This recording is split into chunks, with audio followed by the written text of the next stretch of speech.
You want to all stand for pledge allegiance, please? I pledge allegiance to the flag of the United States of America and to the republic for which it stands, one nation, under God, indivisible, with liberty and justice for all. Hey, thank you. I know. Okay, we got a review. Is there any add-ons to the agenda? Robert, nothing? No, I don't have anything. No. Anybody else have?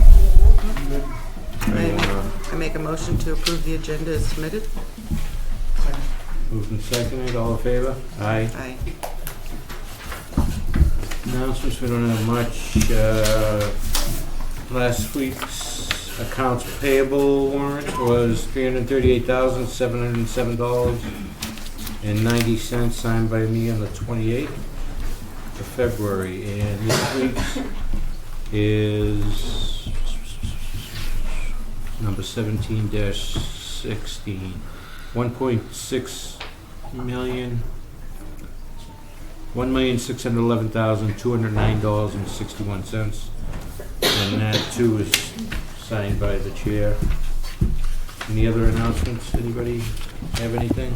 I know St. Patrick's Day is some people's national holiday. It's coming up this week, and there's various corned beef and cabbage dinners all over town. But not my house. But not my house. I'll have spaghetti. Okay, and public input. Anyone? Oh, Mr. Fay, what's the subject? Memorial Garden. Solar One.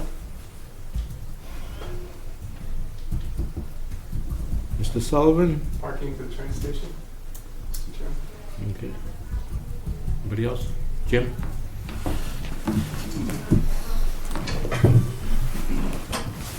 Thank you, Mr. Chairman.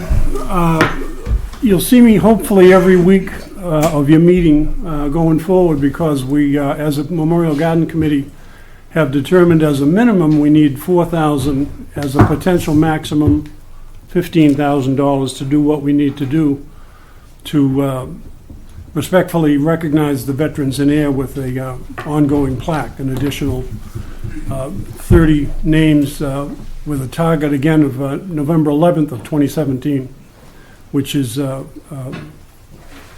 our goal. Now, if our goal isn't met financially, then of course we have to put it off another year. So you're going to pretty much see me come up with my tin cup and say, please send us money, because it's going to need public contribution into our Memorial Fund account, which is currently, I believe, Lisa, at $250.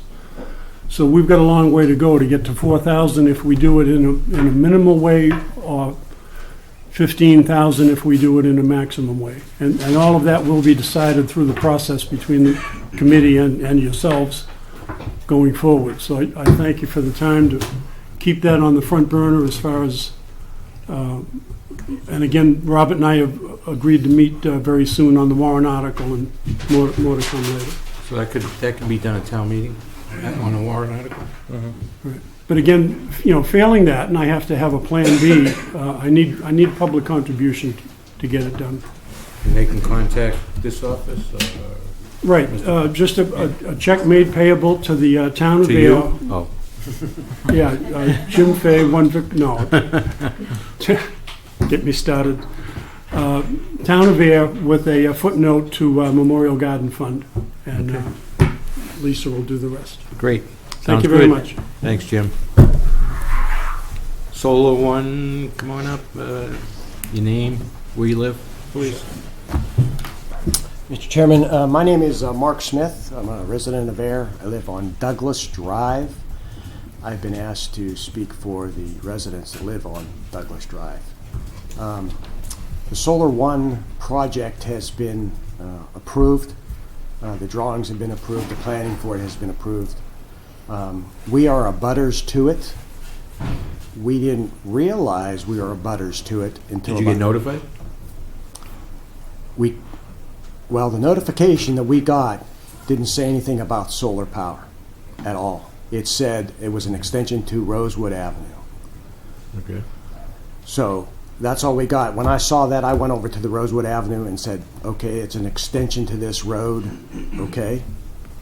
I live across the power lines down the hill on the other side. Didn't think anything of it until they started cutting down trees. And we lost a significant amount of trees. And so we came to the planning board meeting last week, and I understand that process has completed for Solar One, and that's why they're moving on with the project. But we as abutters didn't fully understand. We felt like we weren't notified to the extent that we could speak our piece on what was happening. So we concede to the fact that the project is going to go on. Okay. However, we have some other concerns and questions that we would like to be entered into dialogue with the town and the project, if we could. One of them was, when I went on the website of the state today, the Department of Environmental Resources says that it strongly discourages designating locations that require significant tree cutting because of the important water management, cooling, and climate benefit trees provide. I think that's one of our biggest gripes in this whole issue was they cut down a significant swath of trees off of that power line. That just opened it up quite a bit. When you look at the drawings, the panels come right up to where they're going to put a fence. And so we're asking that they relook at those drawings and those plans and at least try to abate, a row or two of those panels and plant some more trees back in there. Yeah. The other thing that this states is that residents were concerned about was the disposition of the panels whenever that time came. And that's supposed to be somewhere in the plans, and we were hoping to make sure that that was in the plans also for the disposition. One other, and probably somewhat of a moot point, is the measurement. Whenever they measure the land over there, because of the topography, whether or not they have the right measurements to where they should have cut the trees down to. Because if they were measuring up a hill, that distance is going to pull that fence closer to the watershed than measuring it some other way. So we just feel that we're never really informed that the due diligence as to why abutters from Douglas Drive never showed up to any meetings to discuss it might have preluded some of this. This board really can't do too much with plans that are already. Robert, can you elaborate on that? So, Mr. Chairman, through you to the board, after the residents contacted both my office and the planning board, and I was at the meeting of the planning board last Thursday on this issue. When they first contacted my office about concerns on the notification, and I explained this to Mr. Smith and his neighbors that were there as well as at the planning board. After that, I spent about 3 hours with the relevant departments doing a full review of Solar One as far as all of the notices and so forth. And regardless of one's feelings on the project, as I said to the neighbors, the town has legally met, and the planning board legally met, all of the statutory requirements through the planning process for Solar One. Okay. One can understand, as I think the board can appreciate, the way these notices can be and so forth. It can be confusing, if you will, but the letter of the law was followed. With that being said, Dancing time. With that being said, as part of that 3-hour review, the building commissioner and I felt that as far as issues of the abutters, the barrier, and the placement of the panels, that it would be worth having a discussion about that. So what I have offered through the Board of Selectmen's office with the neighbors, and since then I'm in the process of contacting the developer, which is Prometheus Energy, which has agreed to meet with us, is to convene a meeting with these abutters, with Prometheus, to talk about, one, the positioning of the panels closest to their property, looking at the vegetative barrier, the question that was raised about the measurement methodology used, because it could make a difference, and they've been amenable to meet. As I explained to the neighbors and at the planning board meeting last Thursday, legally, everything has been followed, so legally we don't have a leg to stand on, if you will.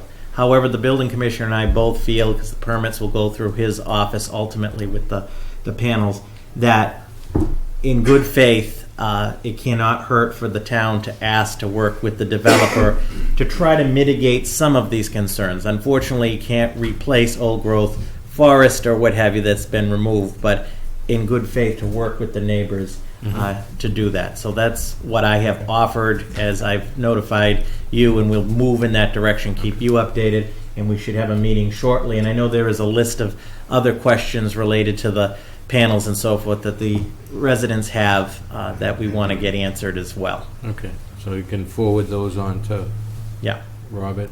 I mean, Yeah, we're gonna- there won't be any action on it tonight. Right. Jim? If I might add, Mr. Chair, the Air Solar One was published 3 times, which is once more than the normal required 2.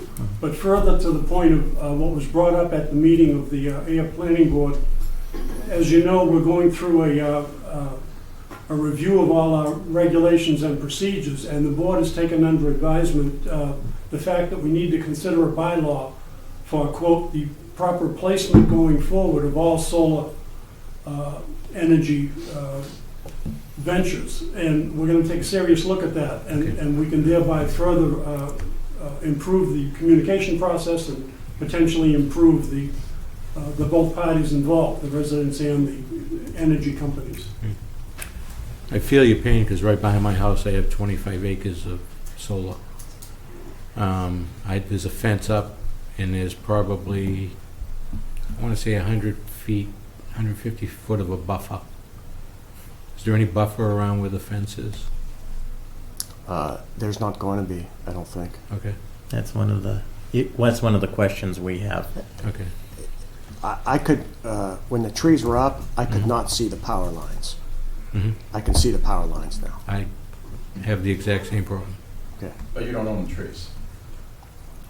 The trees that were taken down. correct. But I know of. No one from your neighborhood came to the meeting, or like, I'm just devil's advocate here. If someone said Wagon Road was getting extended, I would make a call to kind of inquire about traffic, what the plan was. No one did that at all? No, I don't, I live on, No, I meant in your group. Like, I no, noticed this. no, because everybody got the same certified letter saying that there was an extension to Rosewood Avenue, and we understood where Rosewood Avenue was. There was nothing on there about, that's all it was an extension of the road. Nothing about solar farm or anything like that. So pretty much everybody on Douglas Drive ignored those letters. And that's where it stops, though, right? I mean, the planning board it's about land. It's about access. What's on the land is secondary to some degree. Yeah, in the bylaw is Yeah. what it is. Yeah. Well, and Mr. Fay brought up a good point, is because you have very liberal solar laws in the state where you can put them up anywhere, and then you have the lack of zoning in a town, it becomes very difficult then to, Right. you know, I appreciate, the due diligence to notify people, but, you know, and then the ball gets rolling, it's very difficult, and it's very upsetting to people, and, you know, families have lived on that street for many, many, many years, and all of a sudden, No, I they understand. personalize it by saying my trees are gone, Yeah. and my view is gone. So, No. If you could, give Robert the yeah, information. absolutely, Yeah. absolutely. And we will meet with the Yes. abutters with Prometheus. We'll start there. Yeah, all right, All right. very good, thank you. Okay. Thank you very much. Yep. Selectman Sullivan.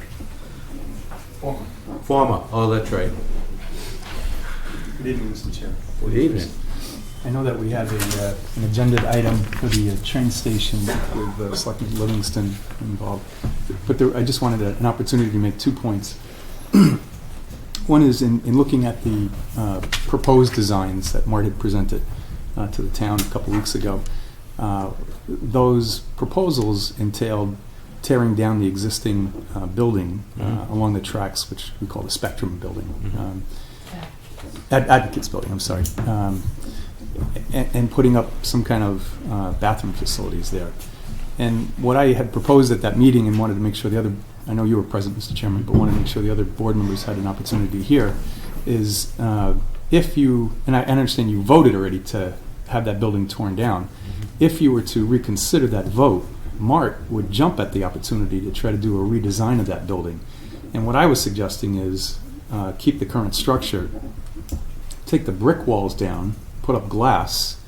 You've got the core bathrooms in the center of the building, which can be used for the train facility. And it could be a commercial space that gets rented out to a coffee shop, a pub, whatever the case may be. And their rent would reflect the fact that they need to have it open to the public and also maintain the bathrooms. So it would be a win-win rather than putting up what looked like wooden outhouses on some of those proposals that we saw. But maybe cheaper to utilize the current structure, save some of the money towards the rest of the project, and create a commercial use there as well. But Mart's reluctant to do anything with the current status of the vote that the board took. Yeah, and in town meeting, I mean, everybody was under the impression that it was going to, because we needed the space. Right. Whether it be for handicap parking or whatever. So, ironically, prior to us taking the vote to demolish the building, we discussed a few times, I believe, about redoing that building. And I even said, put in a glass wall and everything. But not necessarily for retail space, because we would be the landlords. So that creates a different problem. So it's not that it's a bad idea, but it does create another problem, because now if, the tenant has a problem, we gotta rush in and fix it, which then can come out of the taxpayers' money and everything. So it presents a new problem, but we did actually discuss redoing that building prior to taking the vote to demolish it.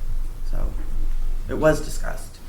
But if we take the parking fees in, it wouldn't cost taxpayers anything, which I think is your next. I'm sorry, if you did what? If we What took if the the roof went parking bad? fees in. But what if the roof went bad? From my math, I think we paid $500,000 for the property. I would say 300. 565. So let's say Total. 300 for the building. Yeah. Not to interrupt, through the chair, Selectman Hillman, 565,000, but I would round that up to 600,000 with all of the legal costs. We are paying to relocate the two current tenants there, which should happen soon. The reason we went for the building, and I pushed for going for the building, was it's directly in the path of getting to the station.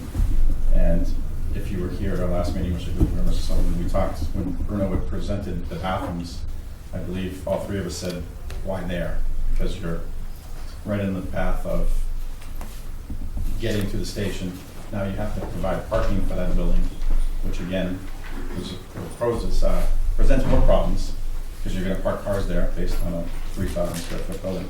And not to mention bringing a building up to code with glass walls. I mean, we'll be $1 million into that building for bathrooms. And I don't particularly like the idea of a coffee shop when I don't want to compete against one of our most biggest success stories on Main Street, Union Coffee. They may have an interest in running it. I just don't see any reason why that building should be remain there for any purposes whatsoever. Well, you are going to have demolition costs, and then you're going to have the cost of rebuilding bathrooms, if not at that site, somewhere else. As far as parking for any further commercial use of that spot, you could do a waiver. We've been trying to create a dense core commercial area in downtown that's pedestrian friendly. doesn't necessarily require that cars have to park right next to the building that they're going to enter. But if we could add 15 handicap parking spots, wouldn't that be more advantageous to our commuters than a But coffee shop? you still need bathrooms, though, and that's, We don't need bathrooms that are 3,500 square feet. We need a toilet, a urinal, a sink. I don't think we need, the Westin and Boston's, or the Four Seasons. I think it's minimal. I've never been in those. I can't Fancy. afford Holiday Inn.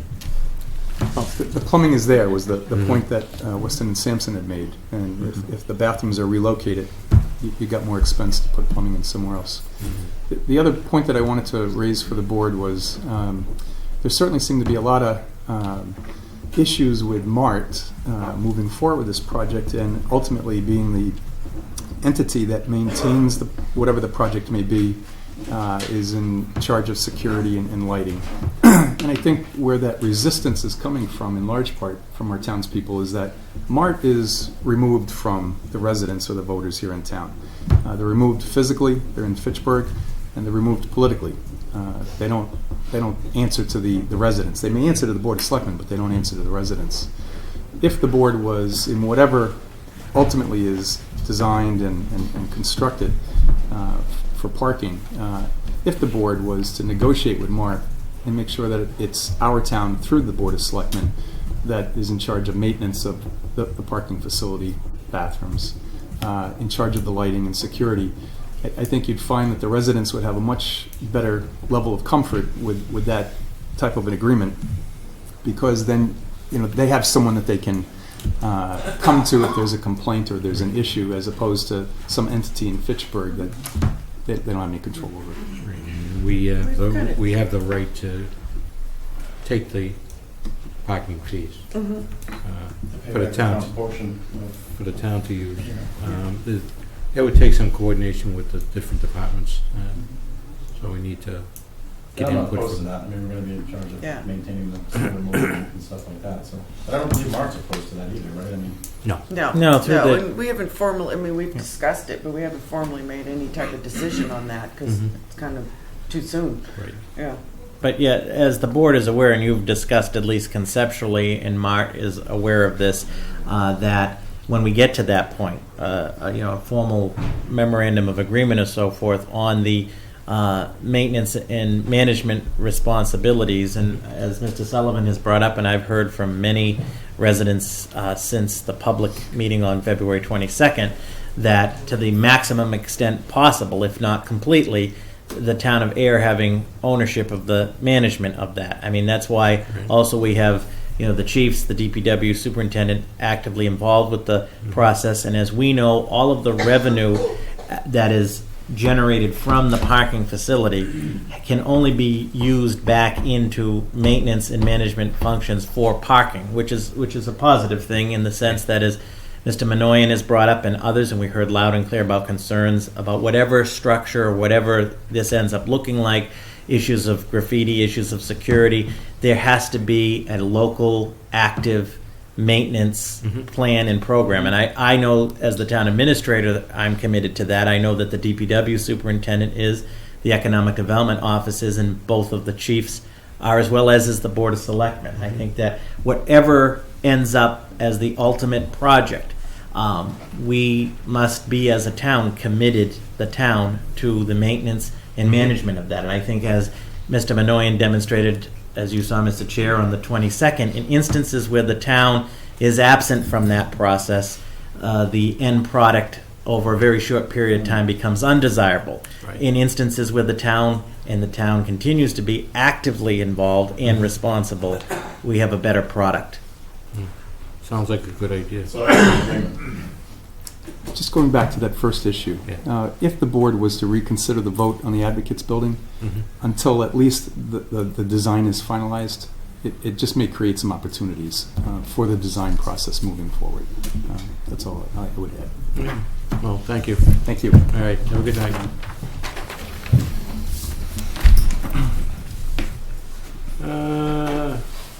Lisa? Robert?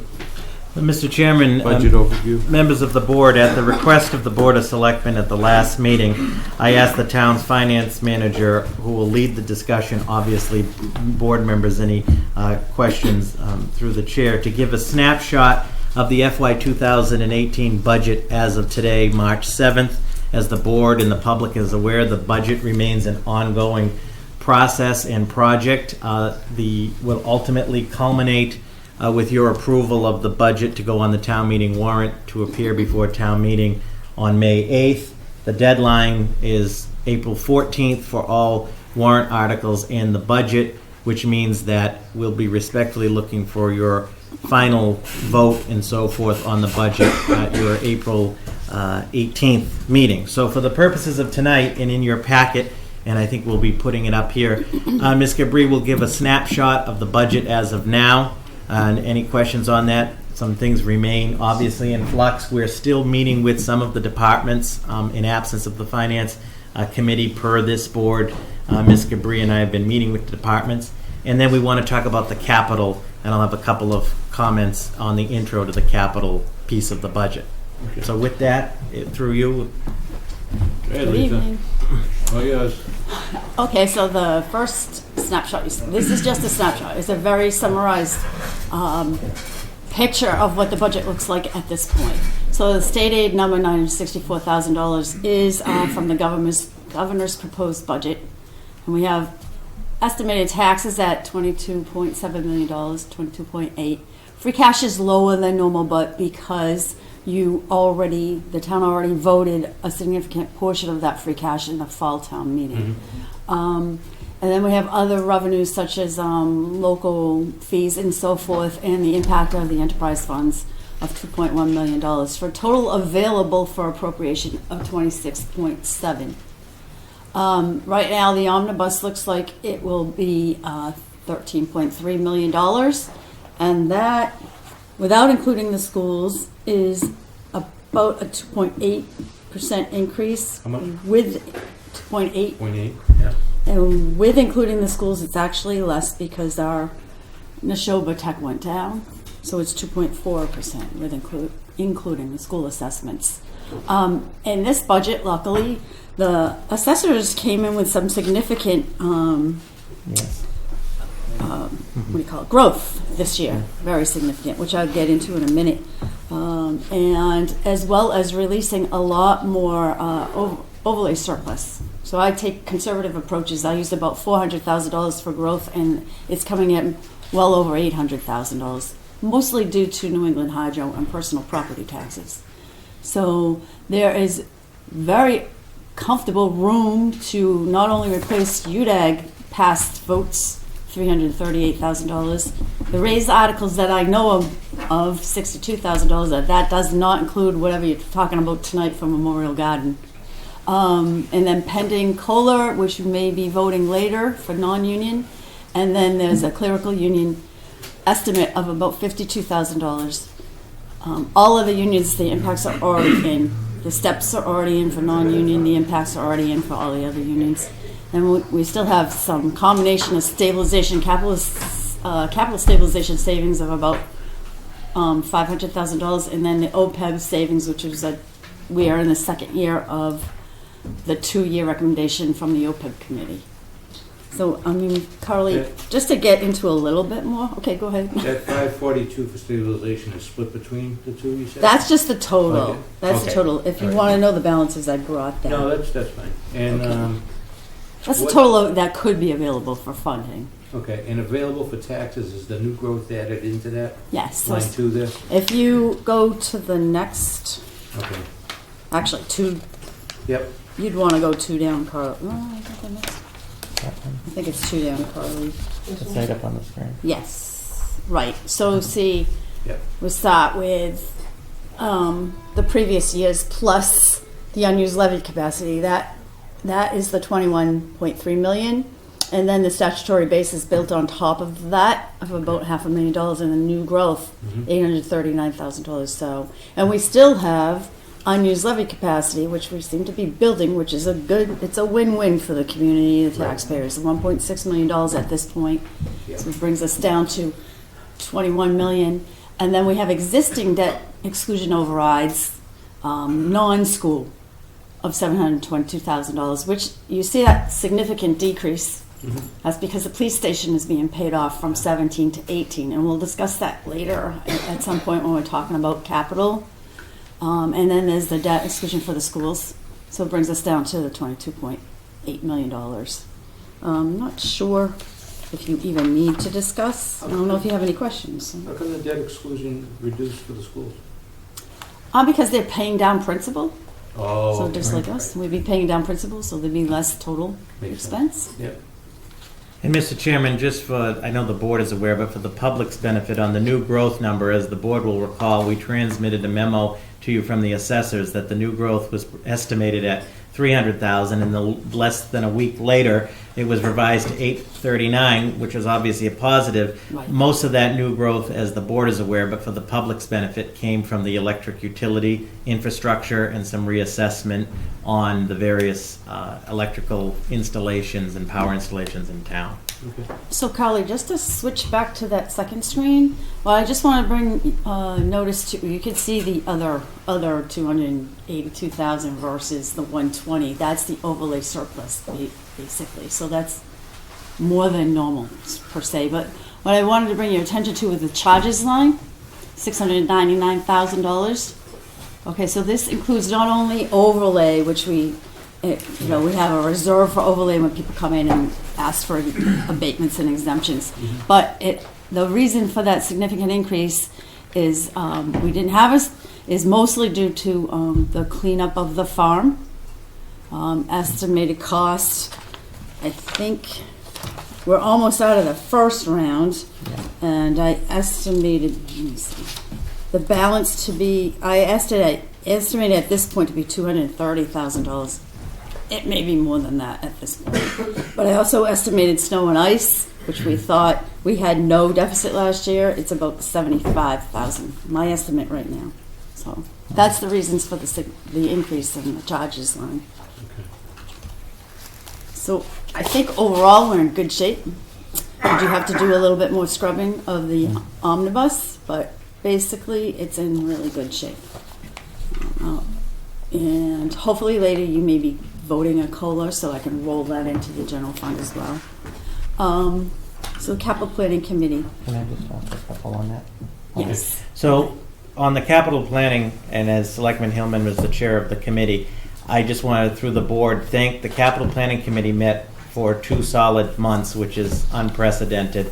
And we had enormous challenges in front of us, as the board will see, and I appreciate all the effort the committee put into that, in addition to Selectman Hillman, who was the chair, Mr. John Kilcommons, Miss Mary Spinner, Miss Rick Scotchless, Miss Cabri, myself, Mr. James Stevens, and Mr. James Pennard comprised this year's committee.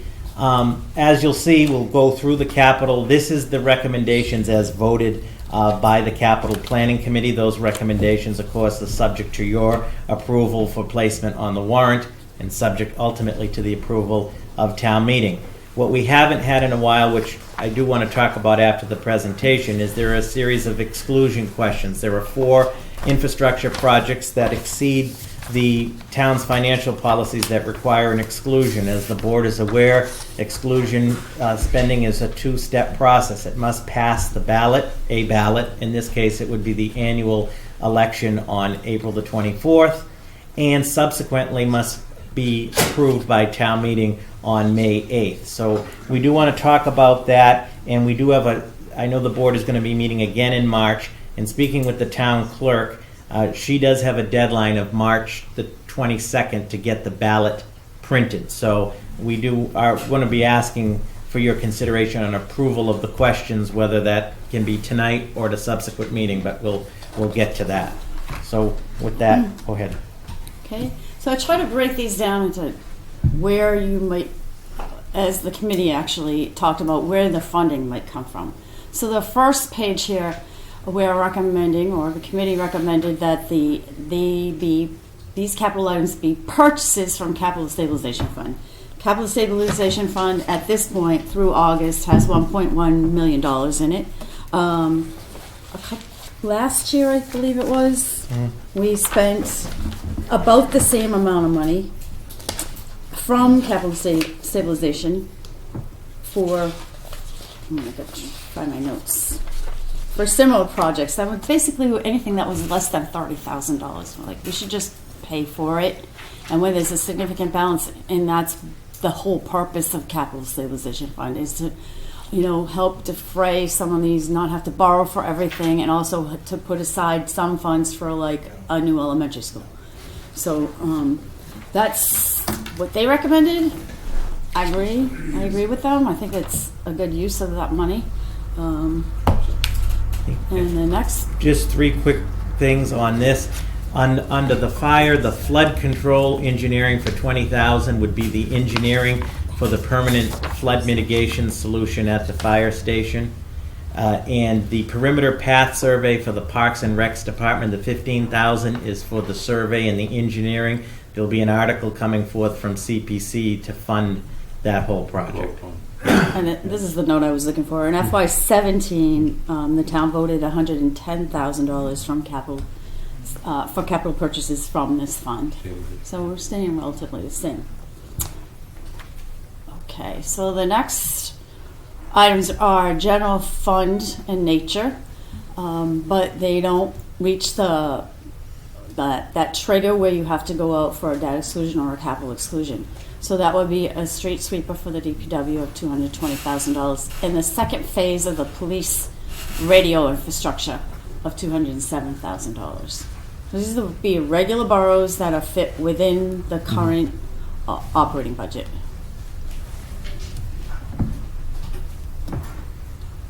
And these are the biggies. Capital requests requiring exclusion funding. DPW, West Main Street bridge replacement, $1.7 million.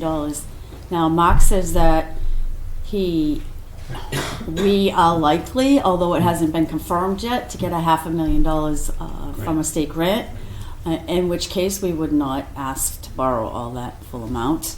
I'm not sure if you know when you have heard. No. No, they talked to a bunch of MassDOT officials, and it's Okay, then. the governor's office. So, Mr. Chairman, on this, these are the 4 that would require approval by the voters at the ballot on April 24th, and would also require approval by town meeting on May 8th. And the committee spent an enormous amount of time, hence why we spent the 2 months. These are major infrastructure projects, but the unanimous consent of the committee, and I believe some of these which we've discussed with the board, is they have to get done. For example, the West Main Street bridge replacement, we know through the hard work of the DPW superintendent and the town engineer, is failing and needs to be replaced, and hopefully we'll get that $500,000, so that'd come down to 1.2. I'll let you continue through. The DPW Operations Center, I'm not sure if you visited there lately. I think there's at least 3 to 4 people sharing Mark's space alone, and then there's, I think the highway department is like squished into half of the upstairs. So he's been looking at this for a while now, and actually first approached this committee with $1.9 million, in which case the committee, mostly Chris, recommended maybe looking at a modular unit, and Mark estimates that will be closer to $900,000 instead of $1.9 million. And then there's the highway storage garage, $750,000. And I'm not sure if you have questions about the condition of that, you should ask Mark directly. And then there's a parks storage and maintenance building, also considering a modular unit to be placed down at the park, so they can store their equipment, lawnmowers and tractors or whatever in there, and have a little office space. So we're talking about $3.9, almost $4 million, and you say, as a taxpayer, because they're building that huge high school, where I'm from, North Middlesex, my taxes went up $140 a month. So we don't want to do this to these people, but we're looking at, as we talked about, the police stations falling off the books. And we haven't had a debt exclusion or capital exclusion in some time now, and because of that, the debt, will be paying down this debt fairly quickly. And so the impact of, if these were all to be debt exclusions, not capital exclusion, the impact on an average resident using this year's taxes, because we don't know what next year's are going to be, will be $24 after, net of the decrease in the police station. And then the following year is about $3. So, and it decreases like that. If we were going to do this all as a capital exclusion, that means there's a one-time hit. You're not borrowing for it, you're just paying for it. It would be about an $800 impact to the average homeowner for the year. We try to avoid that. It makes sense that when debt is dropping off, you replace it with other things if you consider them necessary. And at a minimum, I think that bridge is necessary. Yeah, and just to add to that, none of these are sexy. Like, I mean, the bridge, your car's still gonna go over it once it's replaced, the same way it does now, but there's no chance of falling through it. Right. Which there is now. The operations center is a must if you've been down there, paying your water bills. There's just no space whatsoever. And then we went to the modular idea. If you've driven by Triumph Modular or something over in Littleton, in that style. The highway storage garage is just, I mean, we've talked about this before, leaving things outside is just, this kills it. And then the storage and maintenance building, I mean, we've had the parks in for 2 years, I think, discussing their dilemma and what we could do to assist down there. I know they used to use the fire station, which is obviously not an option anymore, and they're using storage containers that were donated now that leak. And this would alleviate a lot of issues for them and give them some office space as well. Just to reiterate what Robert said in the beginning, because the timelines, it's kind of a quick timeline. If you don't vote anything else tonight, I think that it's important to at least consider a vote on these tonight because of the ballot issue. It has to pass both places and there's limited time. Okay. Questions? Enterprise fund? So the next section is just the enterprise capital request. I'm saying just, but for the ambulance, the fire chief has asked for a replacement of the cardiac monitor for ambulance number 2, $32,000. It fits in the enterprise fund, but as a borrow article, it's in the black. It's always been in the black, but it's been very close in the last couple of years. So that's that. And then for water, there's the Bonham Road interconnection requested at $150,000. The annual water main replacements. Do we have to pay for that? The one going to Bonham Road to the, Devon's? yeah. Yes, it's Separate as from the most people. separate from the guard. Oh, it's not the Yeah, guy. no, it's not the guard. Oh, It's, okay. as you remember last summer, we were we had water, but if we had a problem, we weren't gonna have water. Because we had such a drought condition. So this is an emergency interconnection that we would pay for and install. Yep. We design it so it could go either way. And I haven't negotiated anything with Devon's yet. But Okay. hopefully they'll work with us and maybe they'll pay for some of the interconnection also. Okay.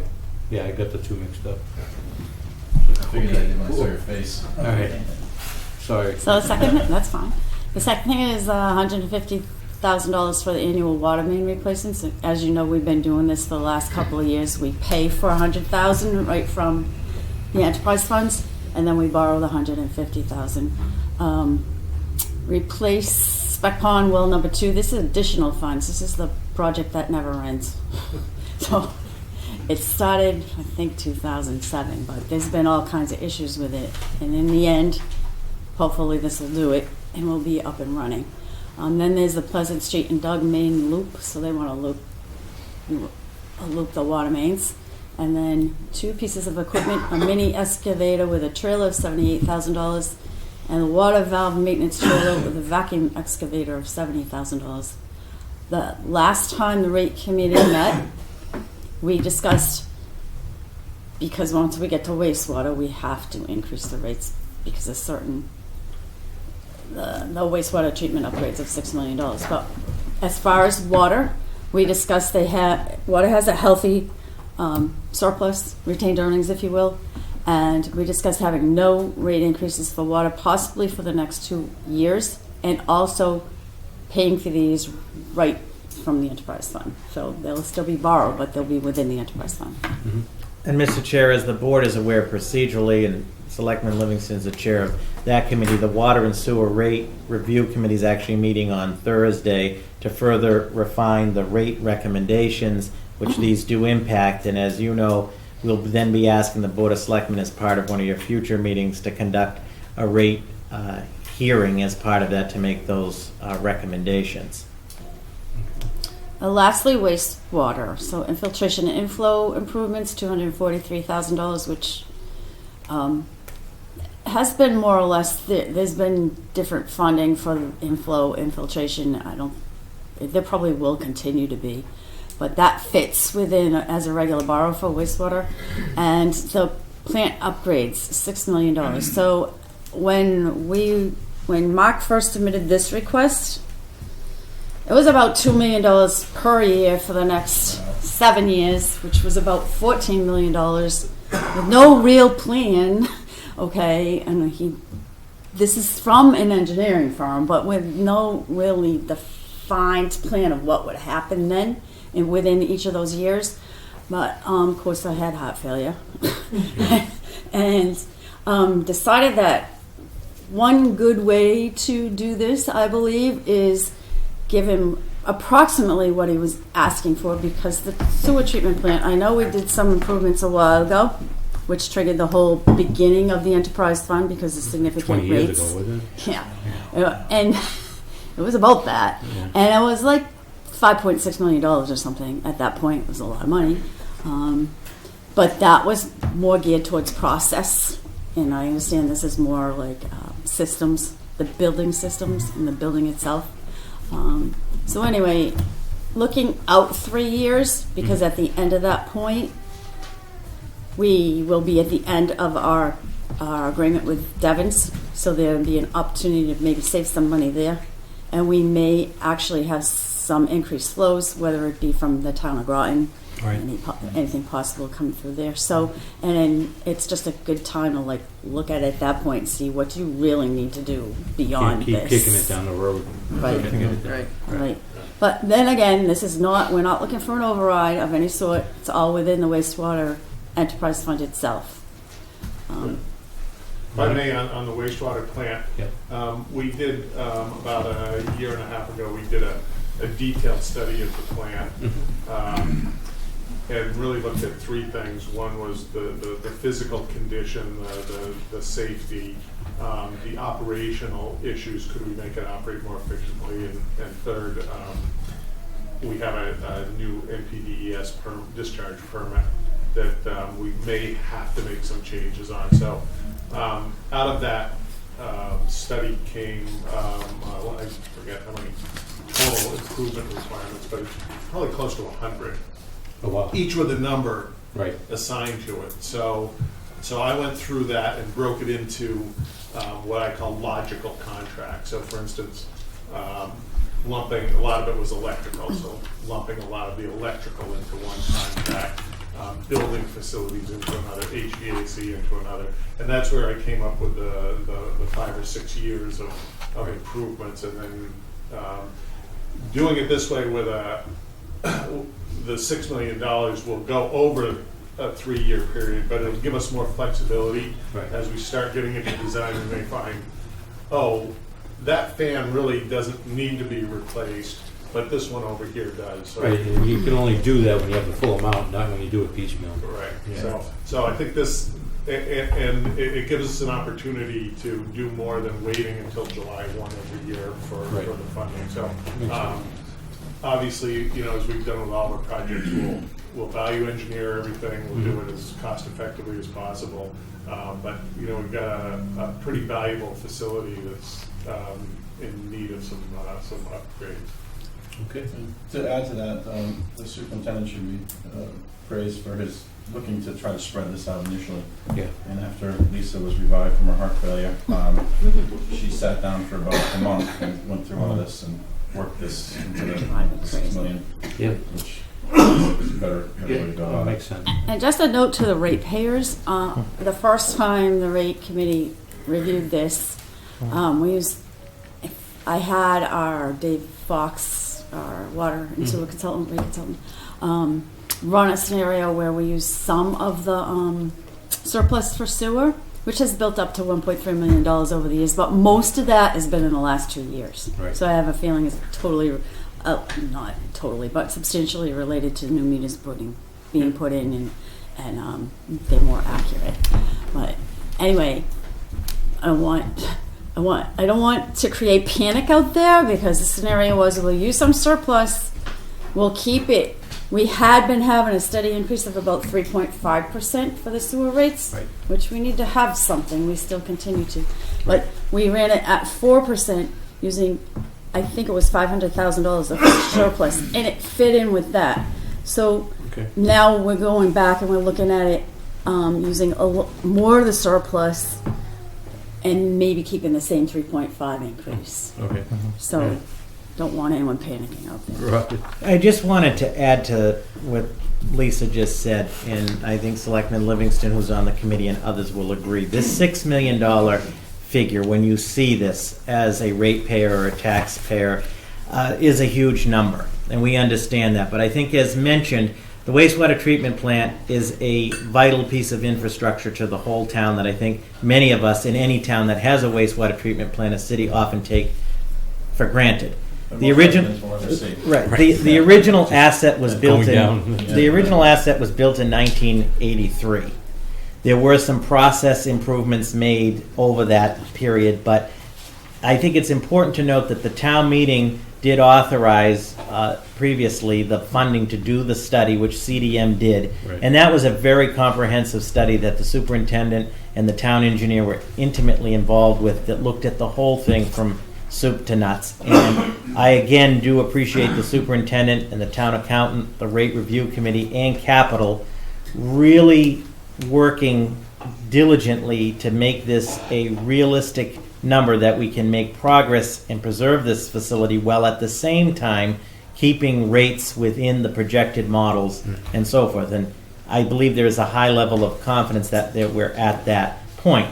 The option to do nothing risks not only the processes that go there, but also risk the integrity of the asset and risk the public safety of the personnel and so forth there. So again, we take this obviously very serious and very sensitive to the concerns that it does have in terms of impacts on the rates and taxes. I just have one other thing. The last rate committee the last capital planning committee meeting, the capital planning committee voted to, this is an excerpt from the town's financial policies, Exhibit C, where it talks about capital planning policy that we've had in place for a very long time now, maybe 1999. Yep. It was changed this is like where it discusses the trigger of what qualifies for its own funding source. Right. So on the second page, I think I've highlighted it for you. Yeah. Really, there were a couple typos. They should have all said $250,000, because that was the last time it was increased. And Anita Shipers was here, so it was some time ago. But the committee voted to recommend it be bumped up to $300,000. There was some discussion about $350, but they were more comfortable with I $300,000. can agree with that. Okay. So I think that it's your policy, so I think you're the ones who need to vote that increase. Oh, we do we? Isn't Yeah, this, we is don't this have the a finance. financial policy? We don't have a finance committee, so. Yeah. We have a motion for that? Discussion? So for all three pieces that are Yes, highlighted, you want to raise to 300,000? It's basically, the other two should have been 250. Those are typos. So yeah, all three of them should be 300,000.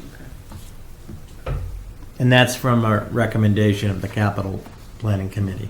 So it'd be an increase of 50,000. Okay. Can we do it without a FinCom making? Or- Yeah. Okay. Yeah, no, there are policies. Okay. Yeah. I want to make sure. Yeah, that sounds reasonable. It was lower before because we weren't in the financial condition we are now. You guys are involved sorry? in this? It was- no, we discussed this at length at our last. It was a lower trigger amount before. We started Yeah, no at problem. 200,000 because we were not, the town was not anywhere near the financial condition we are now. Right. So, 350. Okay. All right. Yes. Mike goes of 17 Atherton Street. Yeah, Two Mike. questions.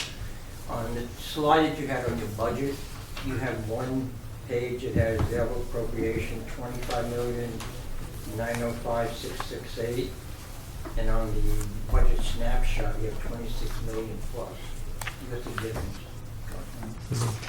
say again, I don't So there's the follow. 26 million. I'm sorry, sir, and the other? And if you go to the other, I think it's the third slide where it says budget snapshot, where it says available appropriation, that should be next one. There, those two numbers are different. It's like an $800,000. Yeah, that's the impact of the enterprise funds. So there's, the people who work for the enterprise funds have health insurance and benefits and things like that. That's your indirect cost. Right, exactly. Second question is, does you, I mean, you have a capital planning, but do you have like a 3-year plan or a 4-year plan? You know, that Yeah. Yeah, each department does. Yeah, Right. so to the chair, to the gentleman's question, the departments have requested each year to submit a 5-year capital plan. And so we have a 5-year plan that, of course, is altered depending on available funds, but yes. Oh, and the $6 million sort of came out of the blue this year, so it was not on the capital plan before. Yeah. I gave some No, you hints. did have something Yes. last year. The bridge was. Still out of the blue. The bridge came out. Yeah. Anything else, Mike? Thank you. So, Mr. Chair, last thing that I have, as I mentioned in the beginning, You on wanna vote this? oh, I'm sorry. I think Janice was about to make a motion about it. Right. So, okay, so what is this that we're, what is this? Financial again? policy. The financial policy? Okay. So I recommend that the Board of Selectmen approve the increase from page 13 of the financial policy, which would be part of paragraph 1, to, from, for all the amounts to be 300,000. Moved and second, any more discussion? And Chris, you said you guys went through it in capital. Yeah, we talked about it at length. We started, we're up to 350 and gone back and forth. I think we all settled that, we're unanimous, set the 300, if I recall. All right, yeah. Yeah. Yeah, 300 is a comfortable figure for all of us. All right, all in favor? Aye. Opposed? Thank you. Okay. Can you go back to the exclusion slide? So, Mr. Chairman, the last item for tonight, respectfully, is this issue of the exclusion funding. As I mentioned, these 4 items that total $3.9 million require exclusion funding. And again, there are 2 options on that. There could be the capital exclusion, which is if you go that route, and I'll have Lisa again reiterate, there's a one-time, if it passes one time, we pay for it one time and that's it. The concern with that, based on the town accountant's analysis, is that's about it on the average tax bill, that's an $800 increase. Right.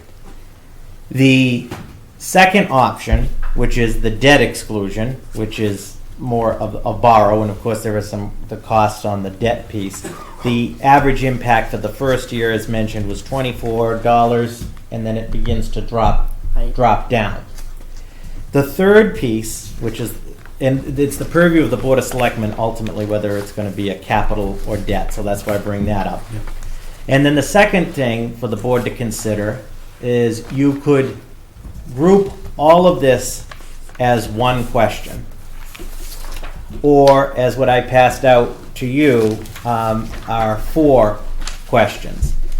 The danger with, and this is my opinion and the town accountants, with doing one question is there's no chance for anything. With the 4, it does give the voters the choice, and as I mentioned, whether it's capital or debt, which we'll come back to in a moment, on April 24th, this would be on the ballot. Yep. If the question passes, there'll be a warrant article before town meeting on May 8th, and it has to pass there. If it doesn't pass the ballot, though the warrant will already be printed, as we know in the past, respectfully, the board would withdraw that article because it didn't pass the ballot. Right. The questions are they're all relatively the same. The language is, shall the town of Ayer be allowed to exempt from the provisions of Proposition 2.5, so-called the amounts required to pay for the bond issue in order to undertake, in this case, the West Main Street Bridge replacement? And then yes or no. It's a yes or no question.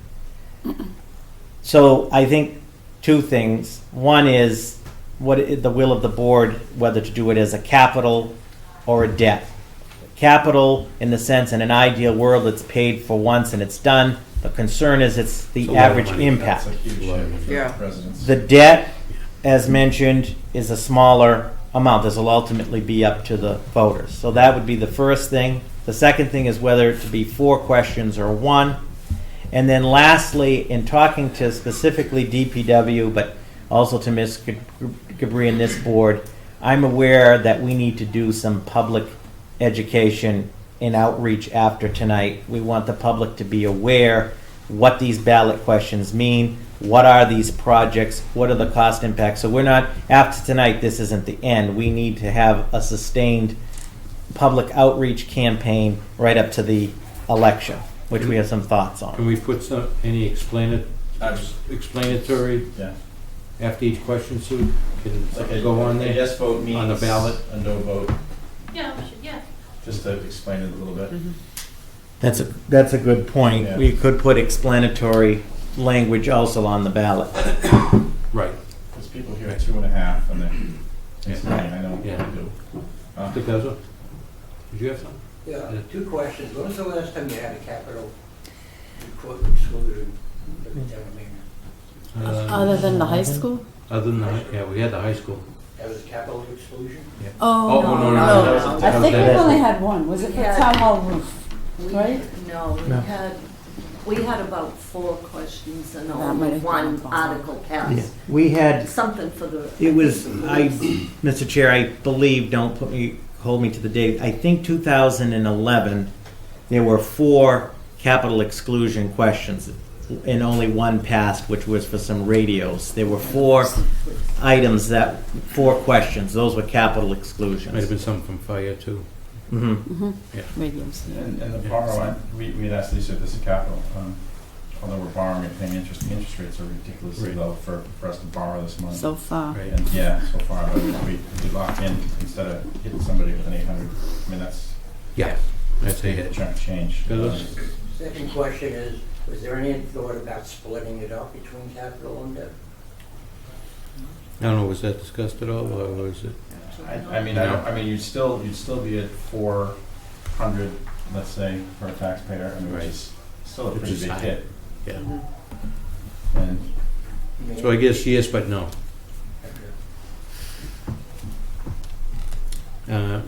Did you have anything else on that? And you just want to vote on this?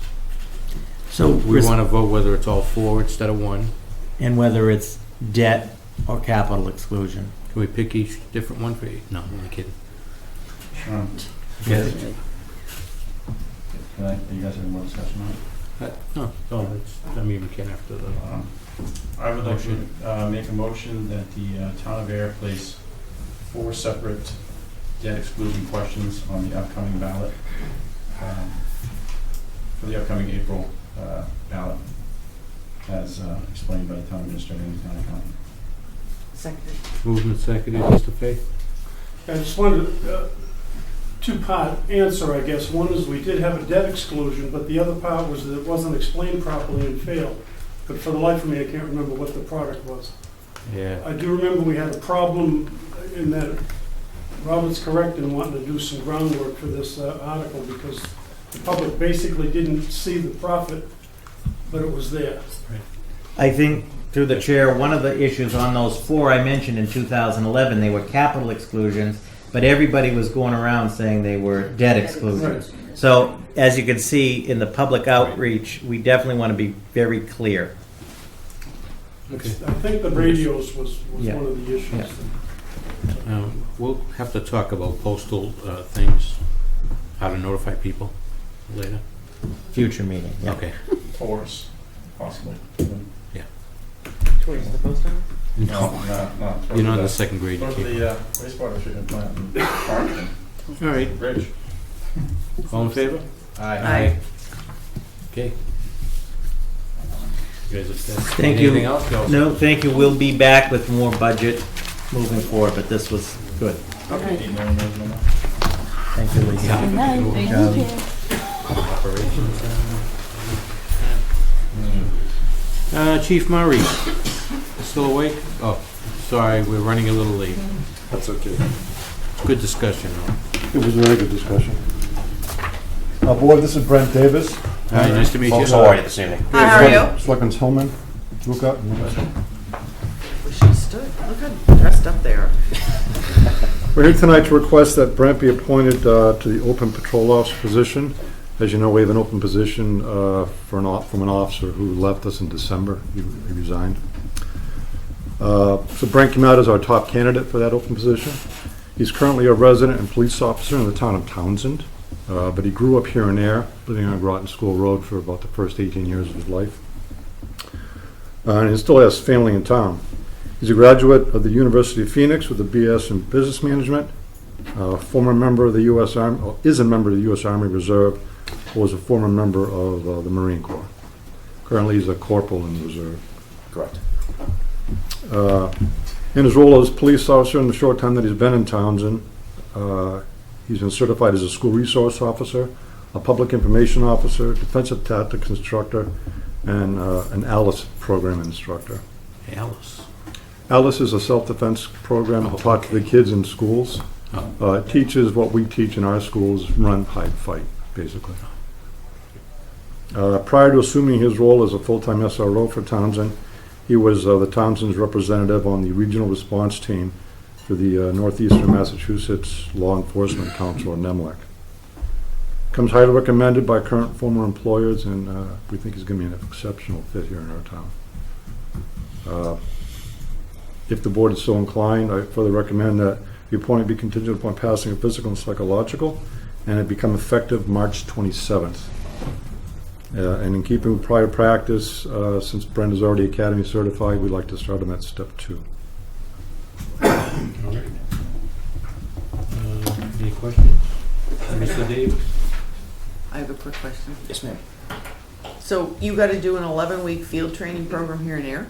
Yes, that's required of all new candidates. Yeah. So even though he's an officer in another town?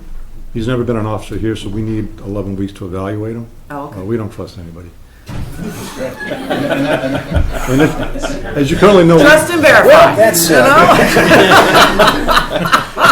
You can. And he's already made it clear, you don't trust him. And that's on duty, chief, right? That's just ride-alongs and learning the town and your procedures? And yeah, so he'll spend time on each shift with a different field instructor, and then he comes back to the first field instructor in the fourth part of the series to be evaluated fully. As you know, we currently have a guy in the academy. He's going to go to 6 months of academy. As soon as he comes back to us, he's going to go 11 weeks field training still, just so we're sure that the academy did what they were supposed to do. Mm-hmm. All right. Do you have anything to add? No, sir, just thank you for the opportunity. Again, 18 years of my life here in Ayer, and that it'll feel really good to be home again. So, Steve, you have some support here and some family? I Yeah, do, sir. Yeah, Cara, his wife, his daughter Madison, sister-in-law Katrina, and brother-in-law Evan. And I also have a couple of members of my department here. Guys, stand up, say hi. I'd like to recognize Eric Pearson and Kelly Barhite and Lieutenant Gill are all here in support. Also, the SRO is important too. I mean, obviously, if there's a Detective Barhite, is that our Barhite is not available or what? I mean, it's nice to have someone that's trained in that position or can assist Right. or Well, right now fill it's, in or- right now it's Jim Bigelow. Yeah, I'm sorry, Jen. That's yeah, fine. Jen. And so we're going to keep Brent's certification up. Yeah. In the event that Jen doesn't want to do that job anymore, Mhm. we feel that Brent can move right in, if that's his choice. Obviously, Sure. that's a choice that every officer has to Or make even for just a himself. fill-in position for a time or. Right. That could be too, Vacations as or well. whatever. So God forbid it gets worse. All right. Chris? I would like to make a motion to promote or hire Brent Davis as a full-time patrolman pending the physical and psychological examinations. with a step, I'm sorry, what's the step? Step two. Step two. As a step 2, effective March 27th, 2017. Second. Move to second, any more discussion? Seeing none, all in favor? Aye. Aye. Opposed? Thank you very much. Welcome there.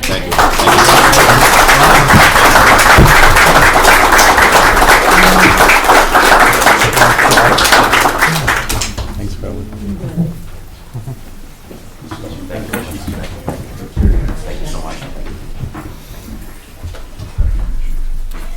Thanks, family. Thanks, family. Take it easy. You. It's you. You're the squeaky wheel. Mark. Mark, you still here? I'm still here, still awake. Baby? Yeah.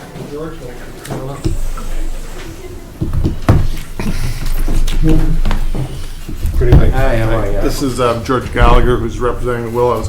As most of you know, the Willows is a condominium project that's been going on off of Willow Road for quite a few years, and they're down to their last 3 units, I believe. Yep.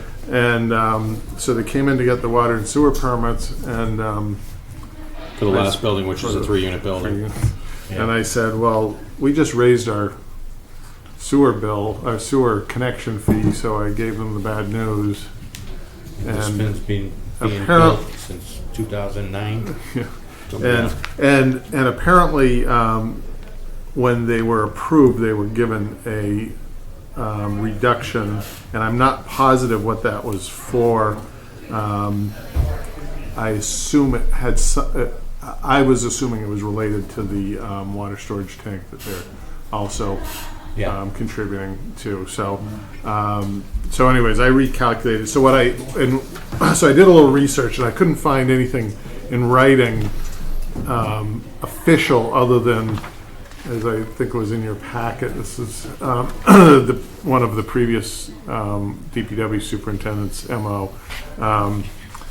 And he calculated that based on $100,000, they got about a $500 water credit and a $530. So I recalculated the fees with just the credits, and gave the Willow Road Development the bad news. And so they said, well, that's a huge increase that we weren't aware of. And so I said, well, then I'd recommend you write a letter, and we can bring it to the board, who are the water and sewer commissioners, and get your opinion of what it should be. So right now they're paying $970 for a sewer connection and $900 for a water connection. Based on our current fees and based on the calculation I found, and again, I'm not positive what that was based on, the 970 would increase to $4,270 per unit, and the $900 water would increase to $2,500 per unit. And this is for 3 units? The last 3 units, Last yeah, three the units. triplex. And they do pay a $12,000 toward the water tank for each unit upon closing. So, so we have been getting that funding. I will add that we have to get council involved in that, and I can come up with a solution for that. So there was some cost to the town in that to get that 2 years ago now. Yeah. But nobody seemed to know the whole story. So. Questions, comments? You know, I go back to what I know, this development doesn't happen, probably in the town that doesn't have city sewer, or you could build a $2 million treatment plant probably up there for all those units. So, I mean, and this was no fault of yours, these fees were grossly under what they probably should have been, even in 2008, based on what it cost to do a septic system or a treatment plant, so. It kind of is what it is to me, but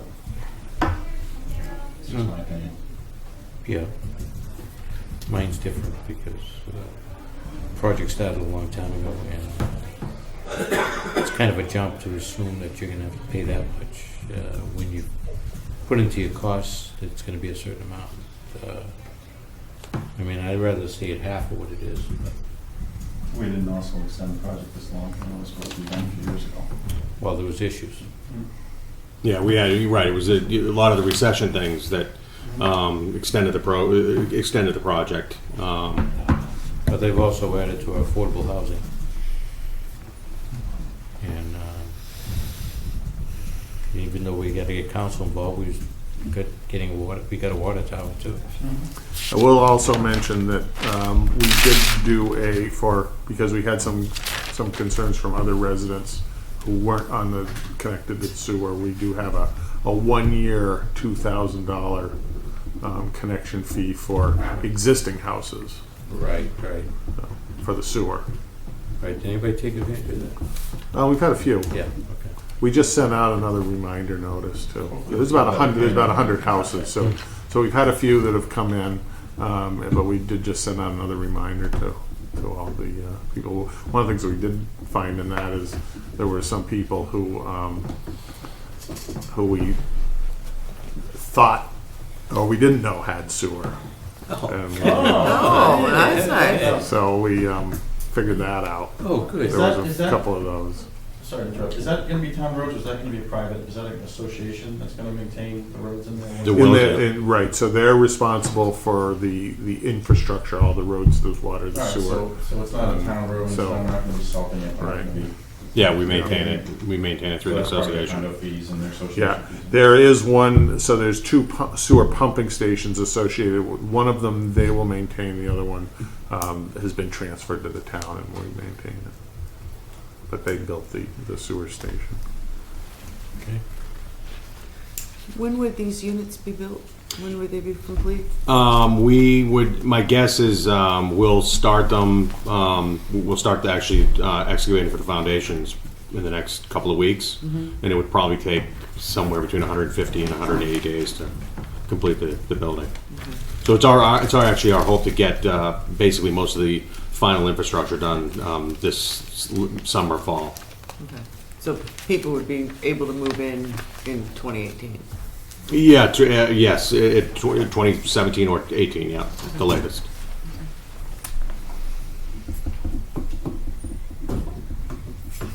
Anybody?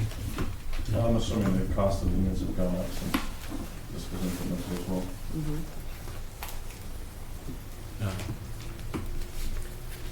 Everyone take any action?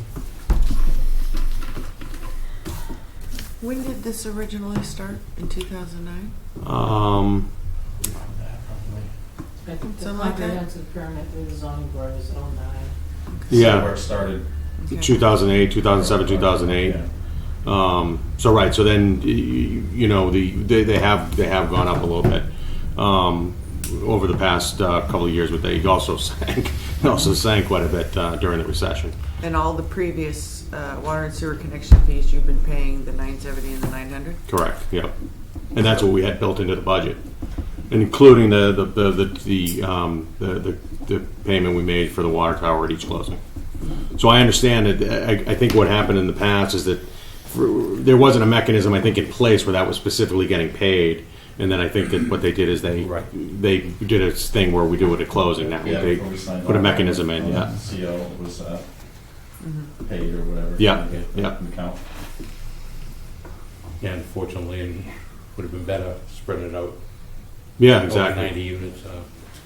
Yeah, so it's so that's so we kind of as we went through, we kind of built that into the budget, that those $15,000 payments, and then all of a sudden we were quite shocked when we got the bill for this. Well, I mean, I'd like to see this thing done. It is a big increase. I don't think it's necessarily unreasonable to ask for some increase, but that is a humongous drop when you look at it. I agree.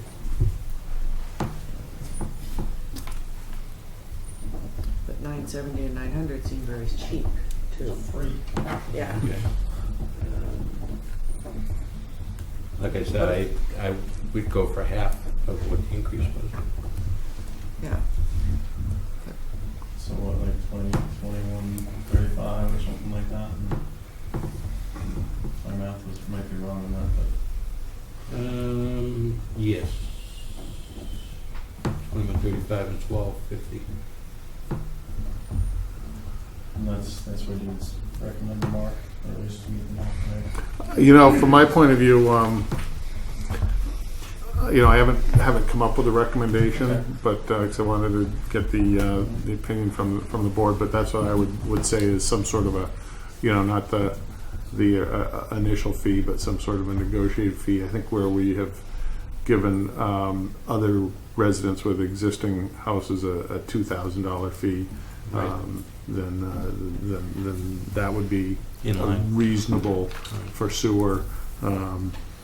I guess the only question is, and this doesn't pertain to them, because I understand this is a stretch back and they're paying some fee. When do we put the line in the sand where, well, I was planning on building this house and figured my budget, and now 3 years later, I'm tying in? I mean, at some point, it's gonna be just, Well- this is what it is. Well, the one time, so up until July 1 is when we're given existing residents the opportunity. They've all been made aware of it. Okay. And if a developer comes in today, he's paying the full vote. Okay. I think from their point of view, you know, they, like any other business, they're looking at their cost is this much, and then all of a sudden it, how much did it go up? About 260%. So, what were the numbers that you were just recommending? I said 21.35. 2135 and 1,250 for water. Too. And it's just 3, that's it. There's no remaining 3. Yeah, that's the last 3 units. Yeah, I drove through the other day. I thought it was down, actually. It's good. Thank you.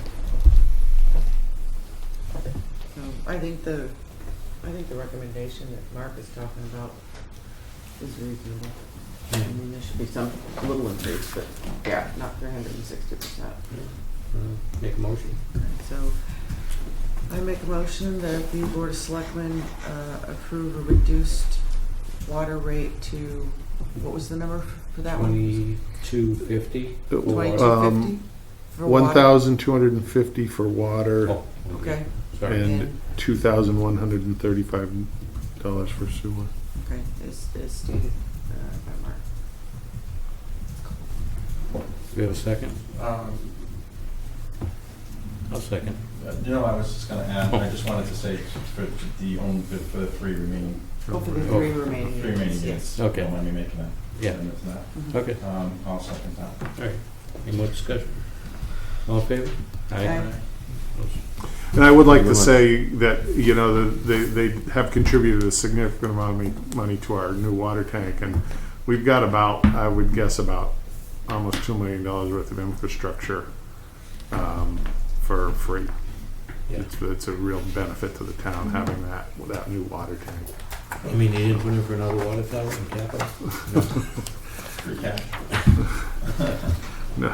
Next up is painting the old one. Okay. All right, thank you very much. Appreciate it. All right, great. Thanks, Mike. Okay, be right back. Yep. Robert, is this your baby? Do you want me to wait for her to come in? No. Are you waiting for? You No, want to we're wait for? reviewing what we have to review. You want to wait for her? Or? Sure. Okay. We can start. It's up to you. Yeah, should be a minute, just, I mean, is there anything we can Sure. move up?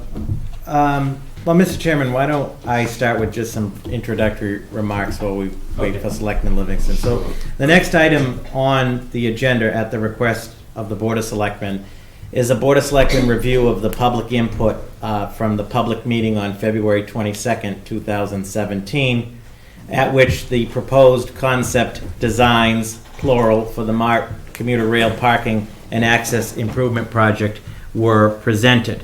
As the board is aware, and I know, Mr. Chairman, you were there, the meeting was scheduled to last from 6 to 7:30 p.m.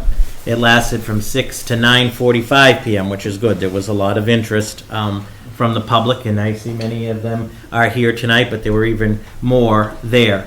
I had offered some introductory remarks. Mr. Minoyan did a presentation that we had requested him to do. Mark made a presentation, as did the engineers from Wesson and Sampson. One thing we can all agree on is that the acoustics in the Great Hall need to be addressed post-haste, which is a separate project, which we will do.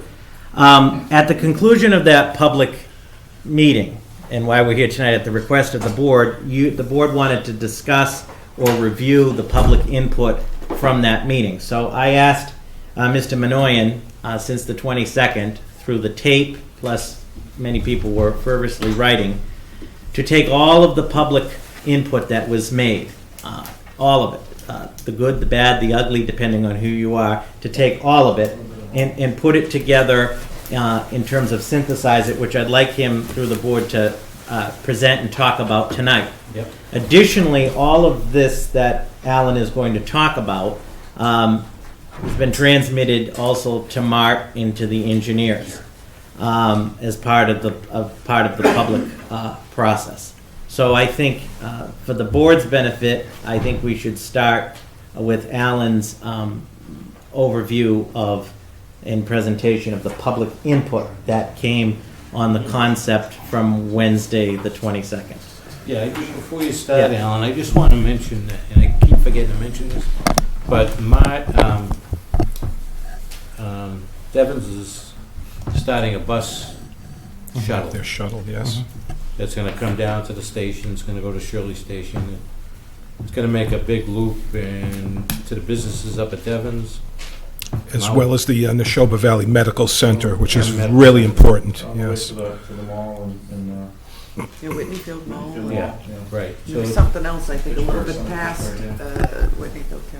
so it's going to be a good addition to everything else that's going on. Very, very important. And lastly, if I may, Mr. Chair, and I did this on the 22nd to just give a brief outline as to the project and the process as to what it is and what it isn't, if I could real quick, because I think it's important to frame it, and we framed it on the 22nd. The issue of parking downtown, as we said, goes back to the 1960s, maybe even further, but through Alan's work, it begins to appear as an issue in the 1960s. This project here has a life of at least 20 to 25 years, the discussion of commuter parking and parking here in the town. When I was hired in 2010, I asked both the search committee and the Board of Selectmen at the time, what was the number one issue facing the town? The search committee had about 20 people on it. And at that time, they said the securing of the funding for this project. I want to come back to that for a minute, because the funding was almost gone.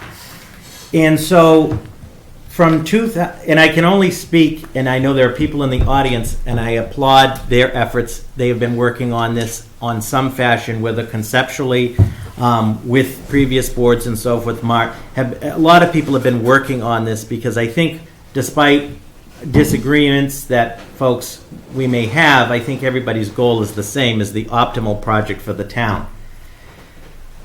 From 2010, in 2010, the federal earmark for this project, which was $3.2 million, was about ready to be closed out by Congress. It had not been accessed since 1988, and as I mentioned, this is the oldest active federal earmark in the country. We've confirmed that. From 1988, it is now 2017. In 2010, they were ready to rescind it.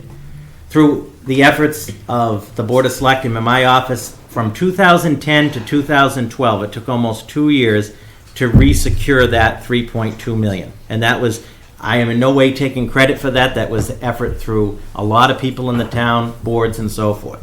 So from 2010 to 2012, it took almost 2 years just to resurrect the $3.2 million. Then we found out from the federal government that, under this FTA appropriation, you have to have approximately a 20% local match, which is $800,000. And everybody looked at each other, we were going to $800,000. Again, through some hard work, it was broken into thirds. This board, the Board of Selectmen, authorized a third of it through the UDAG grant. Another third was committed by MART. The advisory council of the 26 communities out in MART believed in the project. They put a third. And lastly, through the efforts of my office, of the Economic Development Office, we secured from the state the final third through a MassWorks grant that we still have. In October of 2012, Congresswoman Tsongas came to the rail trail lot and presented the check. Last time she was back. We thought we were ready to go. In the beginning of 2013, I'm going to call it the period from 2013 to 2016, shortly after the funding was secured, I went with MART to the FTA, and the FTA said, this is wonderful news. However, you need to physically own the access to the commuter platform. And we said, okay, what do you mean by that? Because as we all know, the MBTA has an easement until 2062 to access the platform.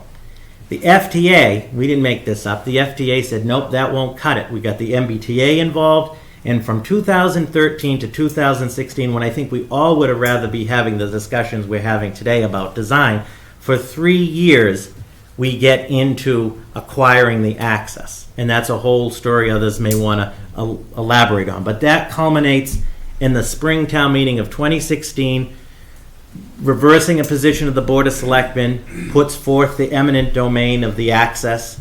The taxpayers at that town meeting unanimously voted to acquire the access at the cost of the taxpayers of $600,000 after all is said and done. So that's in addition to the $4 million. That's from 2013 to 2016. Around that period, the period of time from 2015 to 2016, there were a lot of concerns about access to the platform and other issues that happened. And yes, some residents came forth, good people with good intent to you, with the concept of forming the ADSAC group, designed to advocate for the project, advocate for the commuters, and for us to work together to the extent on the public design. Nobody envisioned the great delays that would entail before we get to this point on the public design. In looking at the record, the Board of Selectmen have, in my tenure, which is just going on 7 years, have discussed approximately 35 times in open session like this, 35 times the general footprint concept of this project. And what do I mean by that? Let's talk about that. What is this project and what isn't it? And the only new development, really, and there's a reason for it, is the concept of the deck. Because one of the things, respectfully, I appreciate everybody's input on this, but it is, and I don't want to use the word frustrating, but in the 11th hour, it's suddenly like all of this is new. The general footprint and concept of this project has been relatively in the public dialogue, both at BOS and town meeting and even out at MART for the last 6 years. And what do I mean by that? What is the project? What isn't it? First, the issue of $4 million hasn't changed. And unfortunately, as we run out of time, the cost of $4 million goes down. So it's always been a $4 million project. I think everybody wishes we had more money because we could do more things. We have $4 million with a depreciated value. We have an earmark that dates back to 1988 and a funding plan that's been in place for 5 years. Time is still ticking. So the first thing is the issue of time. The second is the issue of funding. The third issue is the actual project. We know, this is not new, the Depot Square piece, we have to work out the details, but we've always known there was going to be an access corridor. We've known that since the FTA told us at the end of 2012, you have to own that access. On the other side, the Park Street side, we've known all along that the intent was to transfer the existing rail trail lot from the state to the town. And the intent was to acquire 3 properties on Park Street. We'll talk about that in a second. And that was the project. The assumption was we'd acquire all 3 of those properties and have the rail trail lot with the access. The issue of MART's involvement has never been questioned because it's a FTA project, and under the Federal Transportation Administration, the Regional Transit Authority, whether people like it or not, is the project manager. If they're not, there's no grant. MART, and I understand frustrations and concerns with MART. I've heard them for 6 years, and some of them are very valid. So we come to a point, finally, where we're now in the design phase of the project, the public design, which you, as the Board of Selectmen, said would be a public process. Issues that were also brought up about other concepts, such as the hybrid lot. The hybrid lot was scheduled to be put on the fall town meeting of 2010. September of 2010, it was a public meeting. The Board of Selectmen at the time, it was a 5-member board, voted 3-2 not to advance it in 2010. If we hadn't had to acquire the access at a tune of $600,000, perhaps there would be other funding to acquire the hybrid lot. But unfortunately, is it a good idea? And conceptually, I'm not putting any, I have no negative take towards it, but that has moved on. With respect to what we have the rail trail, we have the access. Now the 3 properties on Park Street. The intent all along was to acquire the 3 properties, New Car, Lasita, and the Varhos property. The property acquisition is also governed by the federal process. And it was a federal process, and we talked about this publicly in the Board of Selectmen starting in 2015. This isn't a surprise. MART legally had to do the acquisition. In fact, specifically, the town couldn't collude in that process, and we didn't. MART had to obtain 2 federally certified appraisals of all 3 properties, which they did do. MART is further governed that whatever the certified appraisal says, there is a very small window, if you will, range of negotiation. It would be wonderful, I think we could all agree, if there was if it was like, let's make a deal, or we had more money to work with the property owners. But all 3 property owners are private property owners, and it's their private property. They don't have to sell. And that's what happened in 2 instances, unfortunately.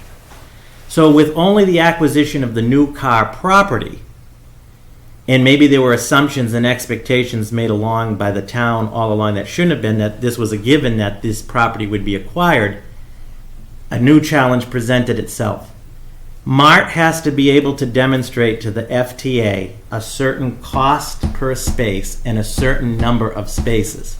If we could just do a surface lot with what we have, and those number of spaces satisfied the grant and satisfied the FTA, we wouldn't have the discussion we do now on the concept. Unfortunately, without those 2 properties, we've had, the engineers have come back with 2 conceptual, and I want to emphasize concepts. One is the deck, and the other one is the wall. Folks have asked, can the town acquire that property? Theoretically, meaning those additional properties. Legally and theoretically, yes. But here's the challenge. One is the time involved in acquiring the properties. We're going to look at a minimum, assuming everything goes as planned, another 18 months. And that assumes that town meeting is going to authorize eminent domain.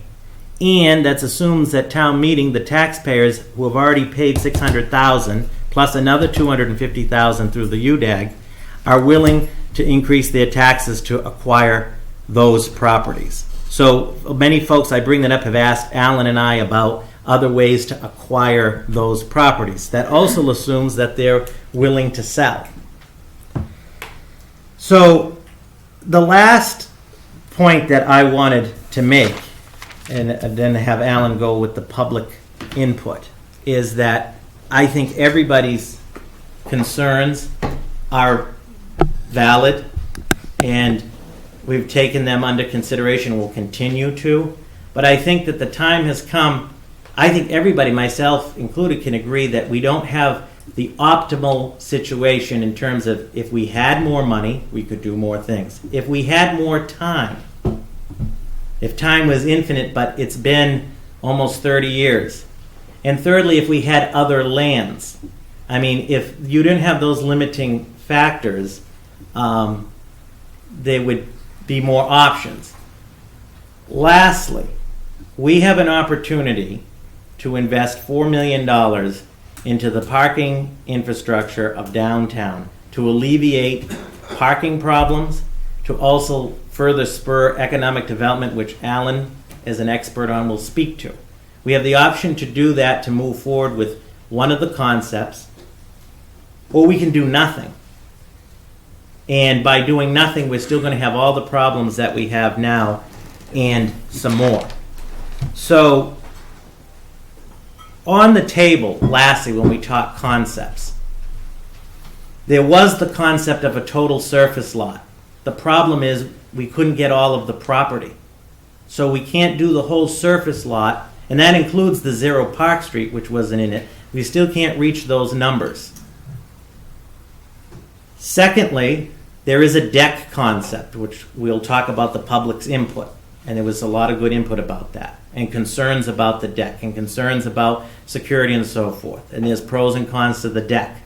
There's a wall concept, where it's all technically a surface lot, but it involves this wall, and there are other concerns that were brought up on that.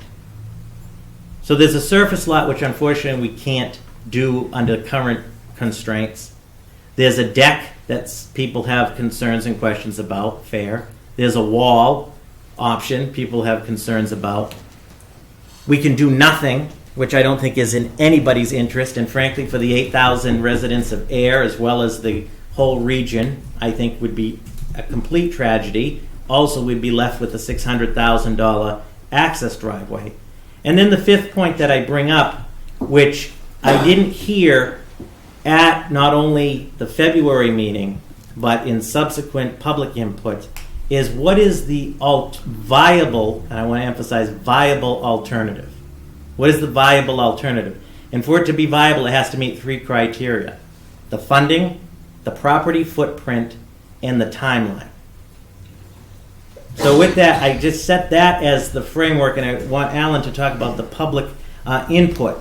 But we could be stuck indefinitely in a design phase, and we have a very complicated, constricted universe to work in. And if we could change that, I think all of us would somehow. But we also have to be pragmatic and realistic about it. But we've already started spending the money. And that's true. When The I say clock's 4 ticking. million, funds have already been spent on certified appraisals by Mart, legal work by Mart related to this, the design concept. So you're probably more at $3.5 million. Additionally, the state recently contacted me and said, we awarded you this Mass Works grant in 2011. It's also our oldest on the books. Are you going to spend it? Because we're going to rescind it. Now, they haven't said that yet. We have a good relationship with Secretary Ash in his office. But that's what I'm saying. We need to move forward with respect to this. And as the, not to interrupt Robert, because you're pointing everything out very well. We're going to get to the point where $4 million is going to get us a crosswalk here pretty soon. Yeah. With the cost of everything going up, the economy seemingly going in the right direction just drives up the cost of everything as we've gone up. So. The final piece, which I think has been valuable about all of this recent public input, and Alan will talk in more detail about the pros and cons on that. Well, we've heard loud and clear, and we all know this, and the board, you guys, the Board of Selectmen knows this, that this is just the beginning of a whole bunch of other improvements that need to be done. You, through the town meeting, authorized a comprehensive parking study, which Superintendent Wetzel is going to bring the draft for an initial discussion at your next meeting in March. We've talked with the MBTA, and they understand that if the town of Ayer is making a $4 million commitment, they need to make a commitment on the shelter and the access at the commuter thing, at the commuter platform. And they also know that ultimately the town deserves and is demanding a handicapped accessible platform. But you have to make the investments to leverage it. The other thing that is crucially important that I've always lost sleep about is that the FTA in Boston is always looking on the Fitchburg line for ways to increase the time from Fitchburg to Boston. And how are they going to do that? They're going to do that by removing stops and creating whistle stops. And Alan can speak in more detail of what a detriment it is to have a whistle stop as opposed to a real stop. He's the expert on that. That's another reason I think that's got lost as to why we're trying to do this project. So that's where we are on March the 7th. And with that, I think that Alan, through the board, should go through his synthesizing of the public input, and then we should discuss next steps there. Ultimately, what they're looking for, Mark and the engineers, and that's all been selected, and I know there are folks that like Weston and Sampson and folks that don't. Ultimately, they need a concept, emphasis a concept, to further move forward to work out all of the engineering costs and drill it all out, which also involves the public being involved in those decisions. So I thank you for that rather long historical introduction, but it's, I think, to set the framework as to what we're dealing with. No, absolutely. It was good.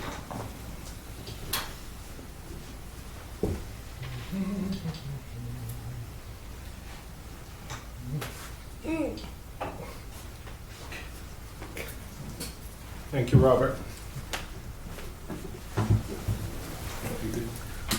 Yeah. Okay. Well, good evening. For the record, Alan Menoyan, Director of Community and Economic Development. And again, thank you, Rob, for that setup. So I will try to be brief and go through this quickly. Yes, Carly gave me the look. Okay. All right. The evening of February 22nd, Wednesday, which is amazing, it was almost 2 weeks ago now. It doesn't seem like it was that long ago, but it was. An excellent turnout, excellent public engagement, excellent citizen participatory planning. Some of the takeaways from that night. One, we all agree, I think we all agree, everyone in that room, of course, the acoustics need improvement, but I think we all agree on all sides, we all would have benefited that evening from improved visual presentation content. Yes. Everyone agrees, and I know a lot of the public have expressed this to me. I think of a lot of us felt the same way. I certainly did. I appreciate, the work that Weston and Sampson and Mart did on that. But using foam core type presentations for that room, we need to sort of step up that. I will say there are fantastic programs now. Landscape architects might be some of the best people to actually mission this task with. And there's a great computer-generated program now, which is called SketchUp, which most landscape architects have, and you can just do a computer-generated of this thing, and you can actually move around it in real time, 360, manipulate it. And we would encourage our partners to perhaps, in our next step going forward, whichever way the concept is, to use enhanced visual presentation content so the public can understand what they're looking at and have proper perspective, proper dimensions, and most important, the context that this surface lot or deck will sit in. Next, the public, a lot of comments, and I've had the benefit of both that room and before this, after it, talking with a lot of folks. Compatibility with the built form of our town. There was, significant express saying, and I know this goes all the way back to many years ago when the first presentation of a 300 or 400, parking space facility, which I think was 3 or 4 stories or more, and this in many ways was burned into folks' minds, which happens with visualization. But compatibility, saying, if we do in fact build a 2-story structure there, this is not consistent with Ayer's heritage, our built form and heritage. This was expressed by, some folks. Other folks said, no, this is absolutely consistent with our heritage. I will say, as a urban planner, and someone that prides himself on historic form, of course, this town's pattern, we have abundant visualization, was 2-, 3-, and 4-story buildings. This is the pattern of a compact, traditional New England town, which this town was. Not agrarian, not rural, but a small industrial township built on railroads and other manufacturing. So that compatibility of built form is very important, and that has to be a primary issue going forward with this. Public safety was another very significant point that was discussed both and forward. I had the benefit of meeting with Chief Murray and Lieutenant Gill. I've had great conversations with some property owners there and others. And public safety is a very important issue. And I know some folks actually showed visual examples of other places that frankly descended into poor maintenance and became places that you felt unsafe in. Whether we go again with a large surface lot or going with a structured deck, if you go with a deck structure, you must design this so it is exceedingly opened on the street level. Management gets into this as well. There were many concerns expressed about faith and trust in who would manage this. Yes. And what their level of commitment will be, and frankly, their capacity and ability. I know as a long-time downtown and urban planning person, you build a new facility, and if it is tagged or graffitied, it must be removed in 48 hours. You have to hold true to that. The taggers will come back and graffiti again, you remove it again in 48 hours. Whoever is managing this has to be able to do that. And there was a lot of concern expressed that, and we can say, let's be open, that the fact that they are somewhat remote, they cover a wide territory, would they actually be able, truly, to manage this at the highest performance level that we absolutely are going to require for this type of new facility if it does come into our downtown? I was pleased to hear that conversations have taken place where we know now our town, we have the ability that revenue generated from this, if it were the deck, would come to the town, and we would be able to directly manage this facility with our Public Works Department and our outstanding police department. So, and I mentioned that on the evening of the 22nd, the protocol that I would strongly recommend we follow if we go into a design phase with this is what is known as CPTED, Crime Prevention Through Environmental Design. We've done this many years in Nashua, we did it many years in Lowell, and it's a standard protocol. We should follow that going forward with this to make sure it is exceedingly safe for everyone involved there. Accommodation of the rail trail and bicyclists was a major point brought up by a lot of folks. And, we can say, well, no, this is being built as a commuter parking lot or a deck. But the fact is, this is not just, we have a very unique situation here. It's not just a commuter parking lot or deck. It's a rail trail destination, and it's a very important part of our economy, our brand, if you will, of Ayer, which is, our brand's doing good. So, and I forget who made I think it might, well, I won't say it doesn't matter who, but a very good point of saying, so people are going to arrive here with their bicycles, which is a very important part of our downtown economy on weekends, and we want to grow that business. Alan, they're going to have bikes on their roofs. Can they drive into this if it's a deck? Can they get into this if they have a bike on the roof? And the answer was, well, no. Well, this is a commuter parking if we build a deck. And they said, no, it has to function and live as both. So how do we do that? And that's design. So this is a concern. Also, a very noteworthy point was brought up that if, in fact, again, we build the deck structure, and if you get out there physically, I have shots, but I won't go into it now. If that was built, to the east is the high slope going up to the condominiums on Chandler Place there.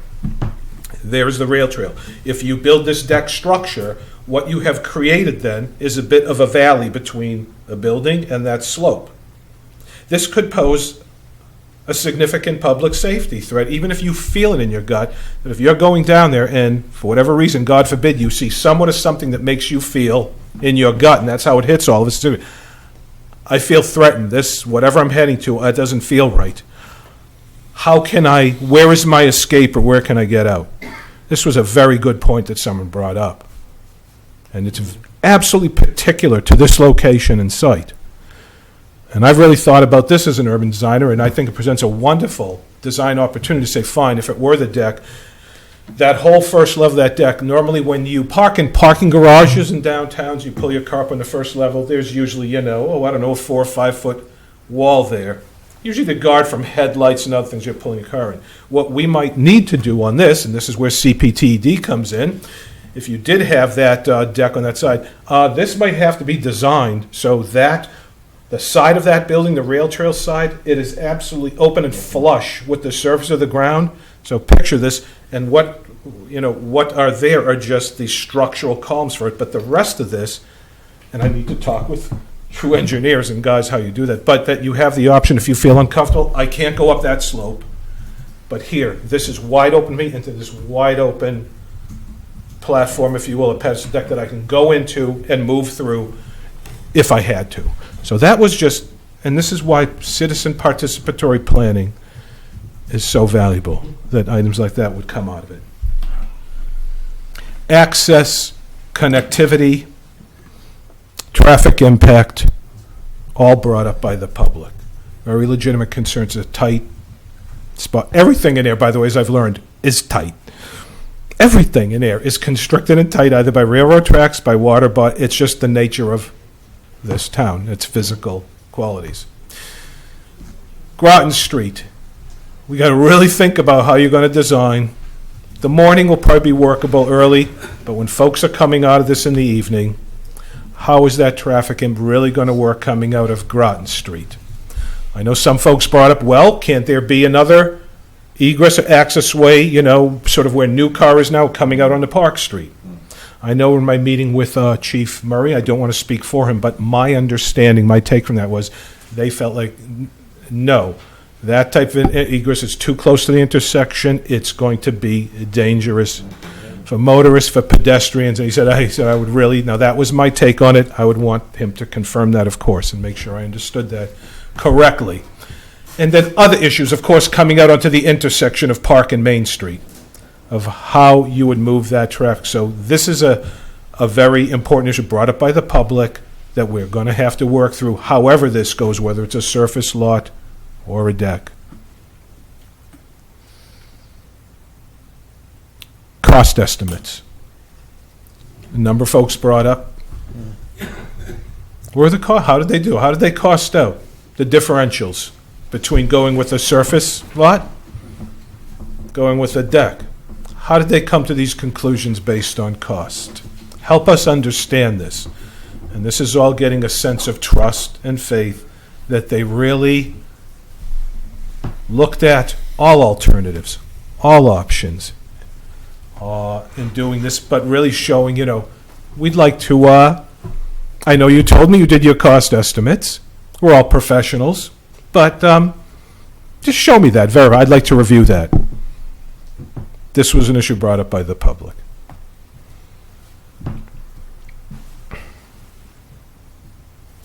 Another item brought up was, have in fact all alternatives, options, opportunities for acquiring whatever properties might be around this, have they really been exhausted?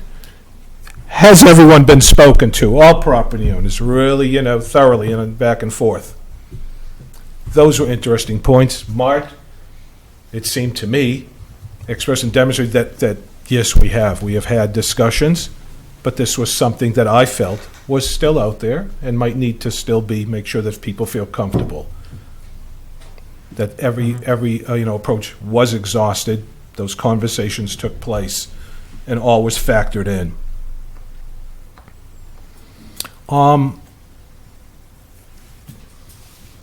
What I'd like to do now, though, just very quickly, is a quick visual, and I'm just going to make this point, which I think is important in the big picture, especially in terms of economic development and downtown Ayer being the true engine of this town, as it is in all towns and cities now.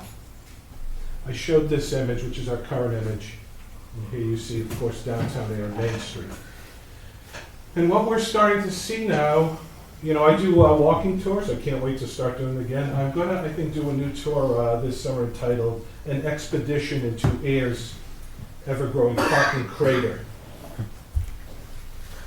We call this the development of a parking crater. And where we're sort of starting to move to, and this happens in many downtowns, you sort of get over a tipping point. We have some fine buildings on our main street. Great property owners that have done exceptional jobs with developing and redeveloping them. But aside from Town Hall, our mercantile buildings, 1, 2, 3, 4, 5, 6, 7, 8. Mr. Berry's here, and then these small buildings. You have very few buildings now, and most of the land that you see happening is it's being cleared out and you're creating a crater. This is starting to take on the pattern of a suburban shopping plaza. Downtowns can't function as suburban shopping plazas with large parking surface lots.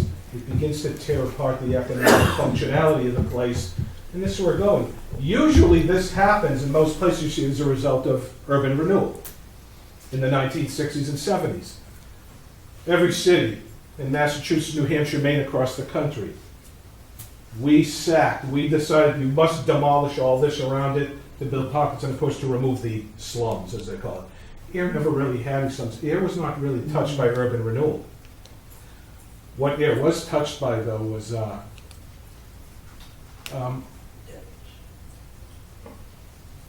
things like this. Can you all place where you are here? Takes a minute. Is that the movie theaters? Yes. This is the Central Fire Station. This is Washington Street. This is Newton Street. Town Hall's right here. This is today the parking lot of the bank behind on Newton Street. This was our magnificent historic Unitarian church. And then afterwards it became the downtown theater. We had a downtown theater and cinema. It burned down in 1961-62.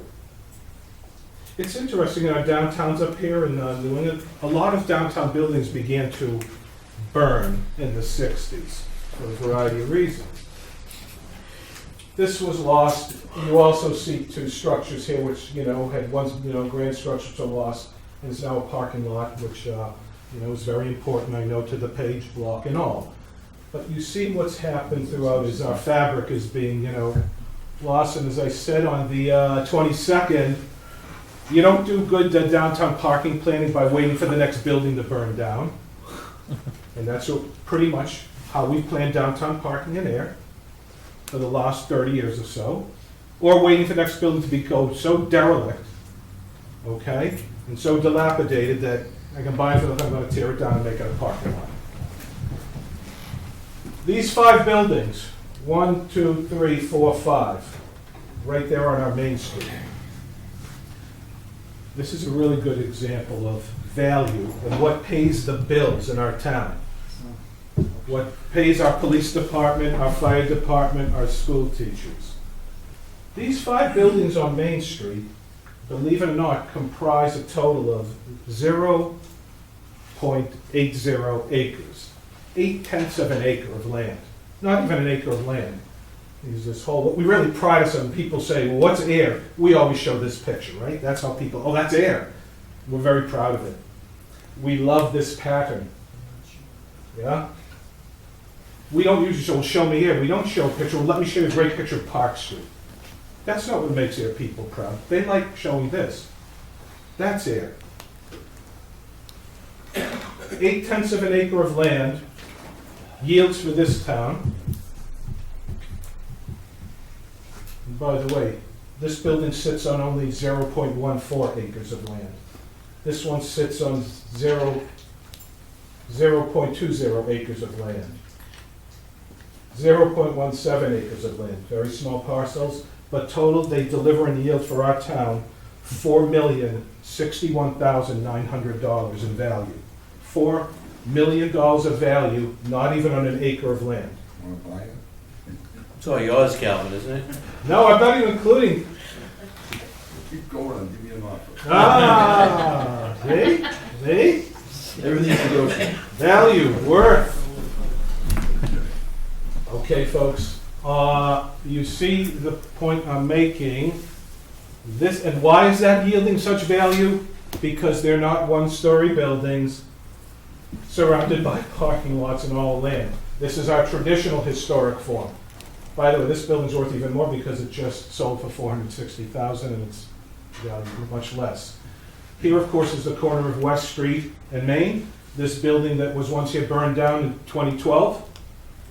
Okay, it burnt down, and here it is now serving our community as a surface parking lot. That land should be far too valuable to be used in this way today. That right now is yielding us, it's 1/10 of an acre of land, pretty much, believe it or not, the size that North Middlesex Savings Bank, that mess sits on. Believe it or not, it's hard to kind of wrap your head around that. And it's yielding right now $88,000 for our town. If there were a proper, we hope this will happen, infill, a 2- or 3-story building, which was what was there, that little parcel of land could potentially be yielding us $350,000 in value. Okay? Santander Bank. So here is, now this is not traditional development pattern. This is modern, auto-centric, sprawl, wasteful America. No one's going to walk anymore, only a sucker would walk. I do everything in my car. You must design this. So here we have it. 0.14 acres of land. It's about half the size of what I first showed, the big 5 buildings that are yielding $4 million plus value for our town. This is sitting on half of that, yet this is only yielding $534,000 of value. 1/8 of what the previous. Why? Because it's 1 story, it's not 3 stories, and most of it is used for big surface parking lots, which, by the way, sit empty 3/4 of the day, in the evening and night. And what is it doing for our community?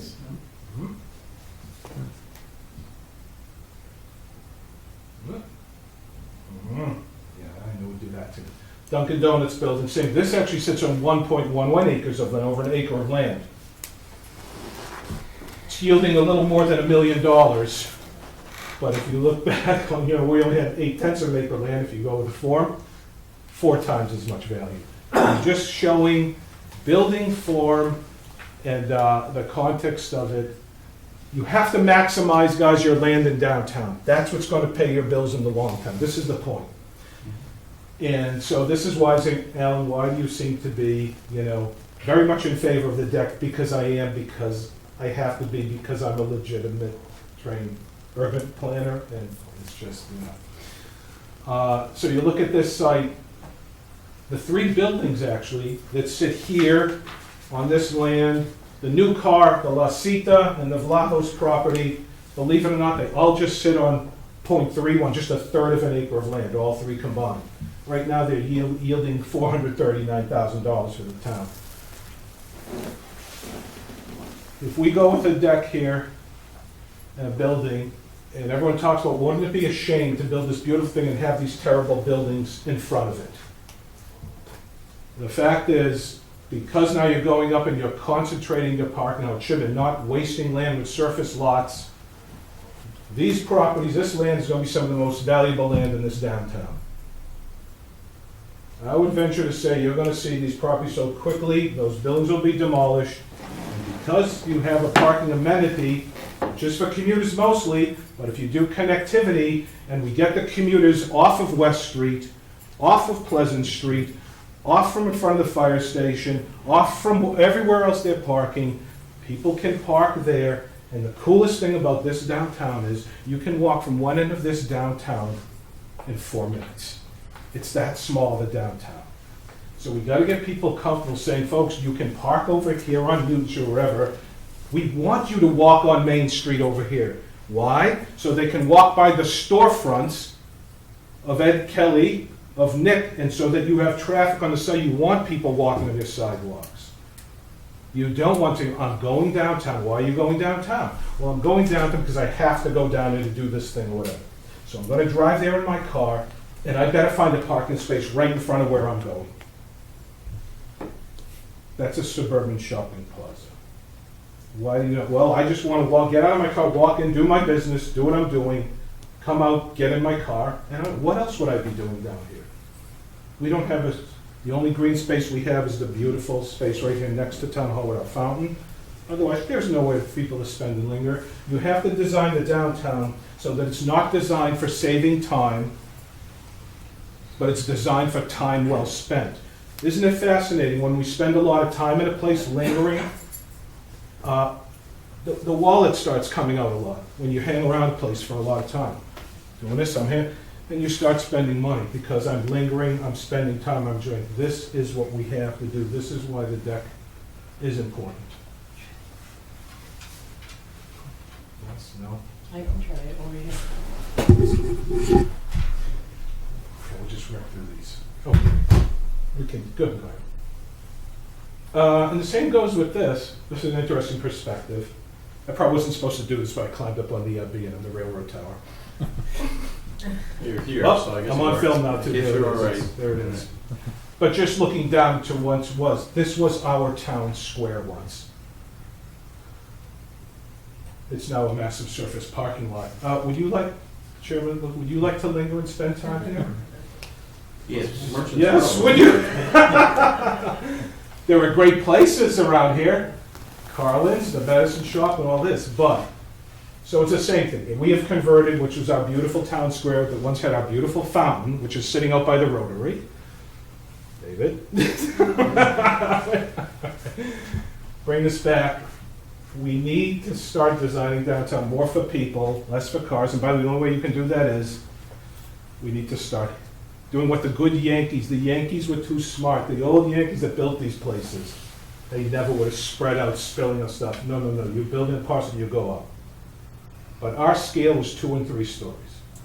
If we can start doing unified shared public parking amenities and doing shared parking agreements, which is a very common thing as well, we can start having some space we can design for people that'll start coming in our downtown saying, yeah, man, I went to Tipo Tacos. Yes, I went to the pool. Yeah, I went to Nick Lagus's. Yeah, I went to the variety shop in these places. And then we went over and sat in the square by the fountain, took some selfies, met some friends, we sat, we spent time. Now you'll have people starting to say, I want to live in the downtown. More professors say, I'd like to open an office in the downtown. You start building up what's called an 18-hour economy in your downtown.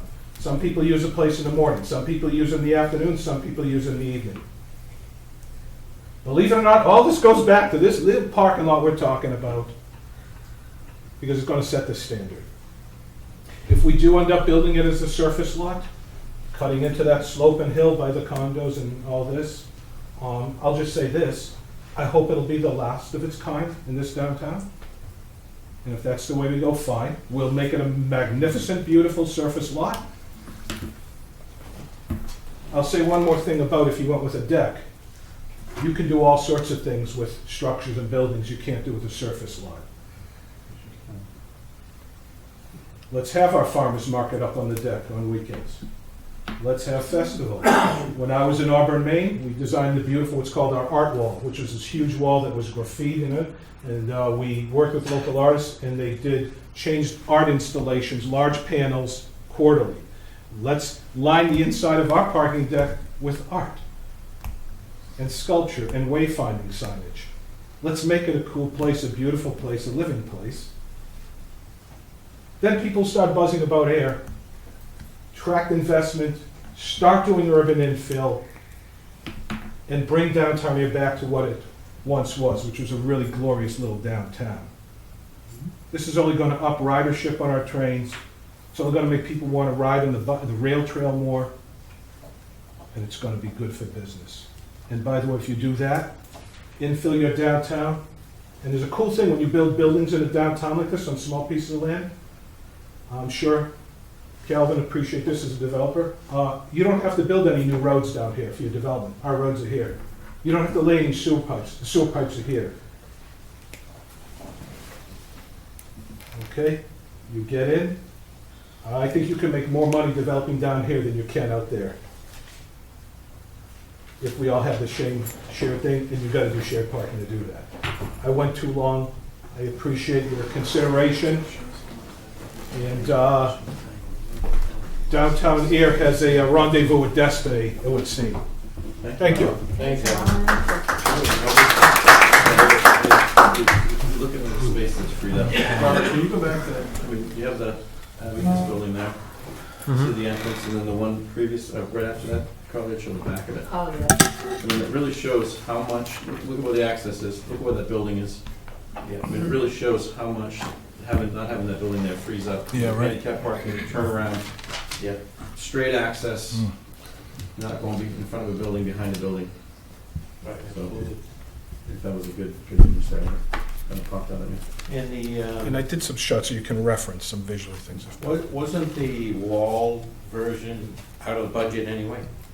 Less spaces, I think. Well, Yeah, less spaces than so- budgeted viewers. Price per space yeah, would be.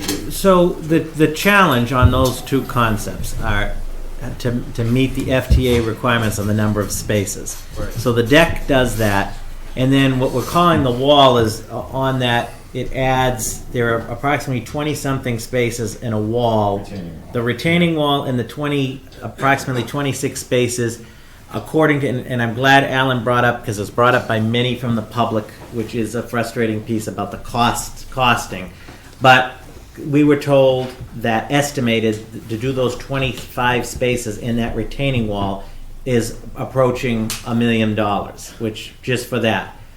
The concerns that many folks have on that, more importantly, is number one is, and I don't, and you can correct me if I'm wrong, one is that wall, the retaining wall is built right on the property line to those condos.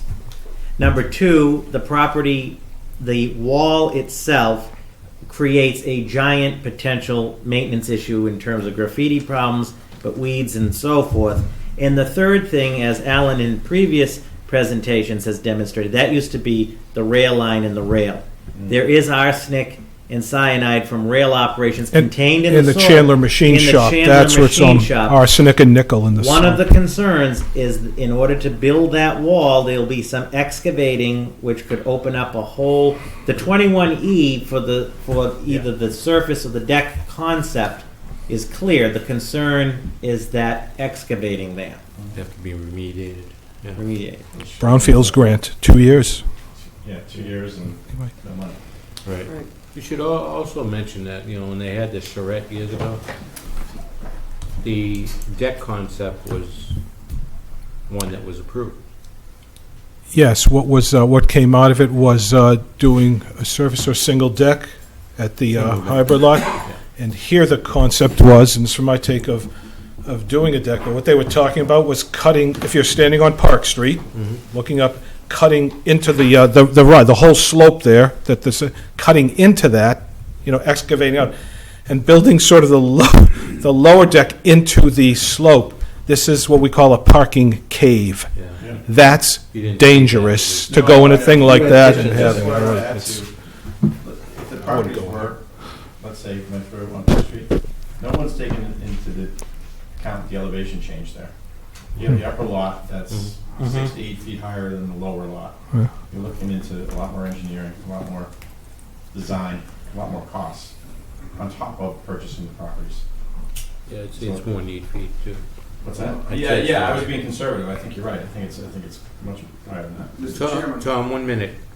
One last frustrating point about the presentation by Mark and the engineers, because this has been discussed conceptually since 2011 by the town and this board. Regardless of what is done in the plan, what surface lot, deck, what have you, it was failed to mention detail that there would be a closed circuit security system that would include being cameras wired into PD. That's been discussed all along. That wasn't brought up.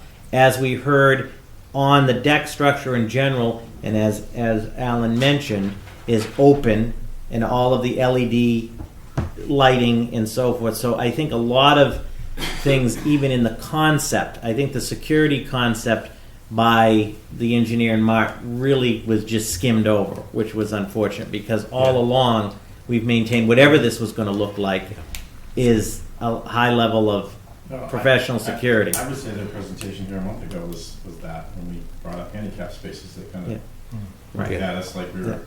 Yeah. Tom, then Calvin. So what I'd like to know is, are these two options that have been presented viable options? Just from the number of spots. Through the chair, Yep. Tom, as we understand it, these two concepts are viable in terms of meeting the FTA requirements in terms of the Okay. spaces. So what I'd say is, and I was at the meeting on the 22nd, and I don't think there was anybody there that said, don't do anything. So it No. seems to me that if you're supporting the surface wall type plan, that, and with all due respect, that you want the garage, and that, that meeting was presented as, you tell us what you want. Mine said, we want to do what the town wants, tell us what you want. But I'm getting a real sense here that the town, or Alan, you don't want the surface lot. And so it almost seems like the 22nd was not that fruitful, because you're just using these reasons to say we have to do the garage. Now, just a couple things, and not to be repetitive of what I said at that meeting, but I'm a downtown businessman. I've been here for 21 years. I put over $600,000 into my property at 21 Park Street. And there are occasions where I have enough business that people are double parked. And when Dave Maher was here, he had said, well, this will be great, because we might have some spots that are limited time parking, 1 hour, 2 hours. And, you could use that overflow. But you're presenting this as a solution for downtown business, but it's not going to do anything for downtown business. And I don't say that negatively, because I'm saying we should do the surface lot that's going to provide parking for the commuters. But during the day, this does nothing for downtown businesses. And in fact, for me, without any kind of limited parking, doesn't help my situation out. Those two properties that are beside me, I hope that someday there's something commercial, but this garage isn't going to do anything for them either, because they can't park there. They get no parking during the day. The issues with the deck and the bike parking was a legitimate issue. You might have less parking there for the bicycles on the weekend than you do now. And one idea was, well, put the entrance or the ramp on the front end, right? So what happens then in the morning? The commuters come in. I go up the ramp. There's no parking up there. I go back down the ramp, and I go in, or vice versa. So that's not a great solution. But I think it's 35 spots, a difference of 35 spots. And if it's really what does the town want, I think you got to listen more to what was said at that meeting. It's not that we don't want to improve the parking, but I think the sense I got was that we don't want a garage there. Whether you call it a deck or a garage, we don't want that. But you don't want a garage there. No, I don't. No, but I'm saying, so you're speaking from your point of The view. reason I don't, and I want to make this clear, because I've been very consistent over the last 15 years, my big issue is security. And I think a garage is a mistake. But when you look at the difference, it's 35 spots. We don't need to get in a battle over 35 spots. I think the engineering comment is much more dramatic for the wall. Well, Patrick Hughes made a great presentation that night. And is he here? Yeah. Of course not. And I think he challenged. I thought that remark was uncalled for. Okay. Thank you for that. Noted. And I think he, and I don't have the experience he has, but I think he legitimately challenged the pricing for the wall, the height of the wall. And we talk about this wall going right up to the property line. Well, there's a white fence at the top of that slope, and I assume that's the property line. So it's not like these people are losing usable yard. The fence is there already. It's not like that slope is great green space, because oftentimes it's strewn with trash.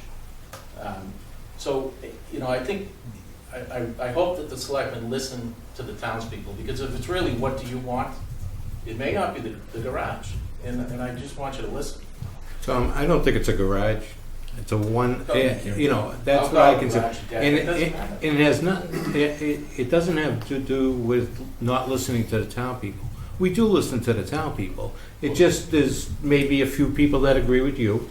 There may be a few people that agree with Calvin, but it's not etched in stone that people want a surface lot. Plus the fact that you're talking $50,000 a space for 20 more spaces with a surface lot. Right.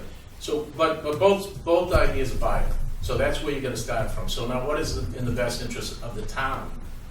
And when you're talking about creating all these spots that do nothing for downtown business, and I'm not saying it's accusatory, but if you really wanted to help the downtown business even years ago, you institute more 2-hour parking. I mean, Dr. Brown had to buy that lot. The lot that you pointed out, one of the pictures in there, because his patients couldn't park in front Tom, of his and building. I agree with you with that, and I know Selectman Luker and I and Selectman Livingston. That's gonna be alleviated. Push this traffic study. It's alleviated now, right? No, it's gonna No, be, no, no, it's no, gonna be this is being alleviated. addressed. Once it's built, the parking plan is gonna be, Because you know what's They'll gonna be happen. ticketed. You have to pay for parking, there's always Right, that right. guy So that's I gonna try to find understand that. The space. point is that this garage or deck is not the be-all and end-all for the businesses in downtown.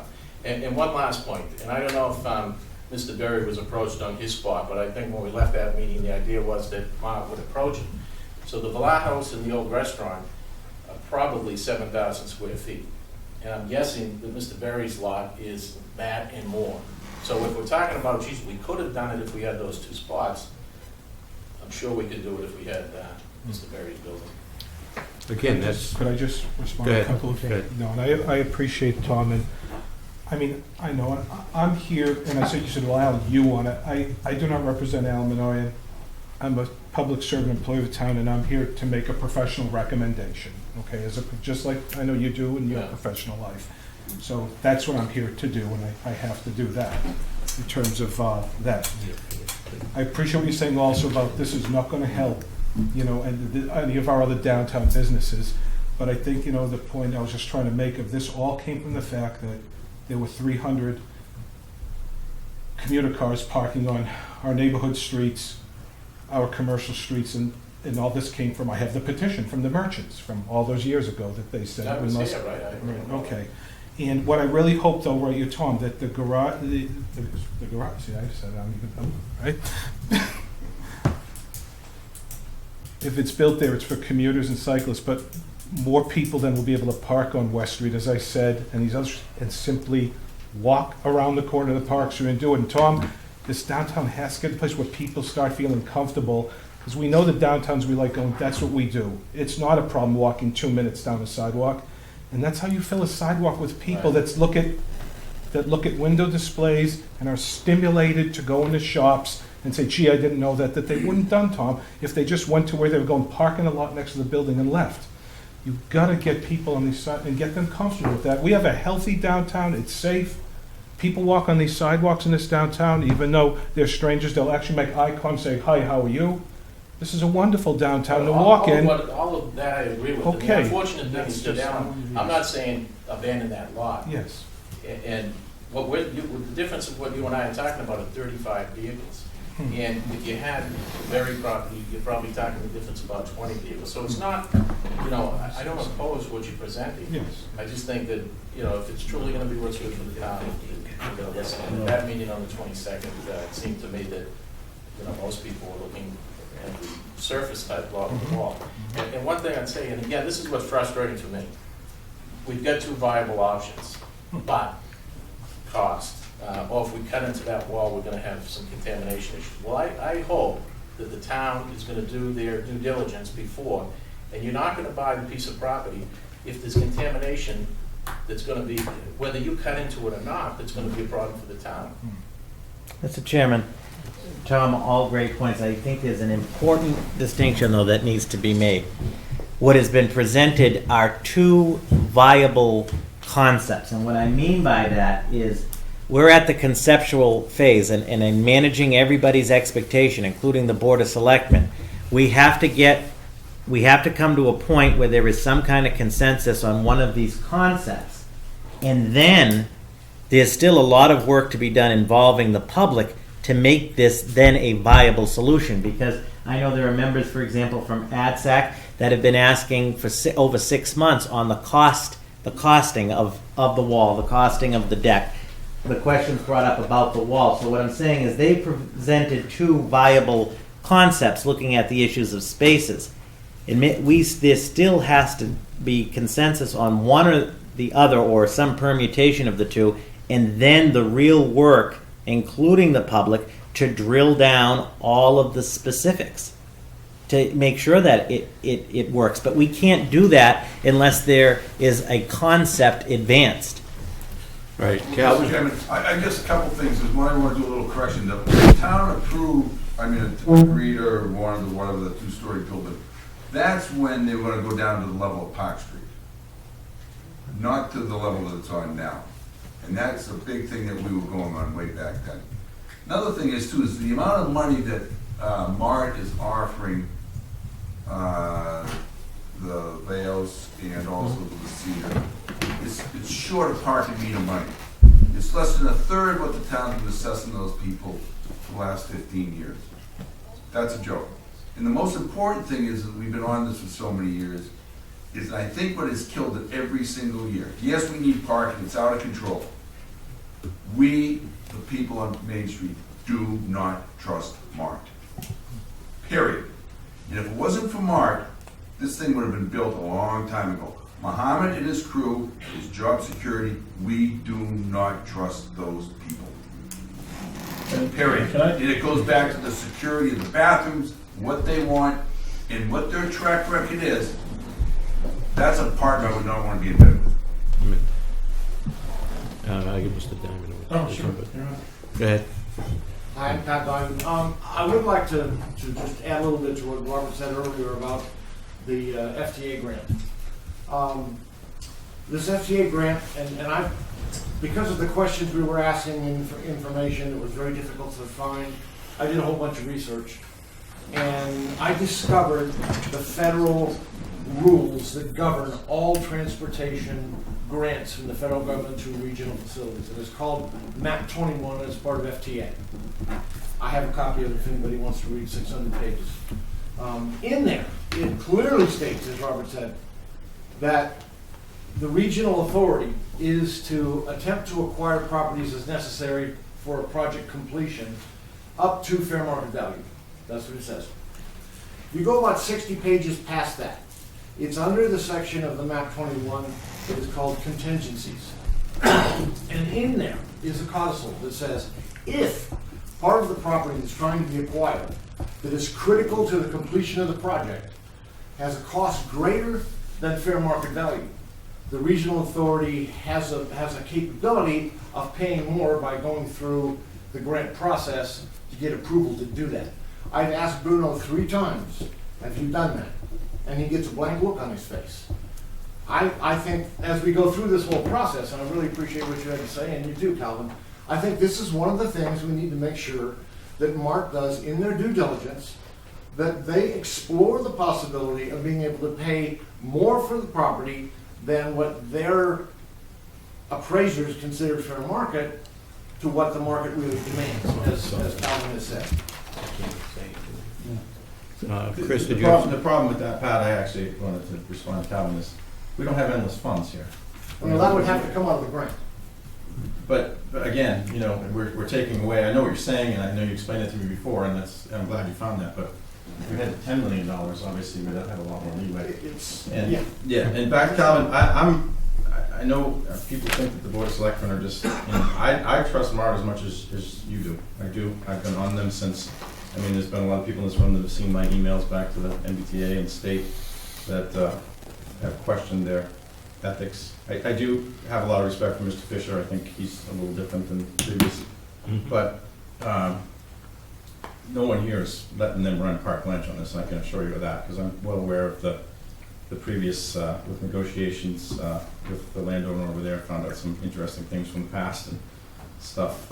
So we're on top of that. At least I am, so I want to reassure you of that. It's good news.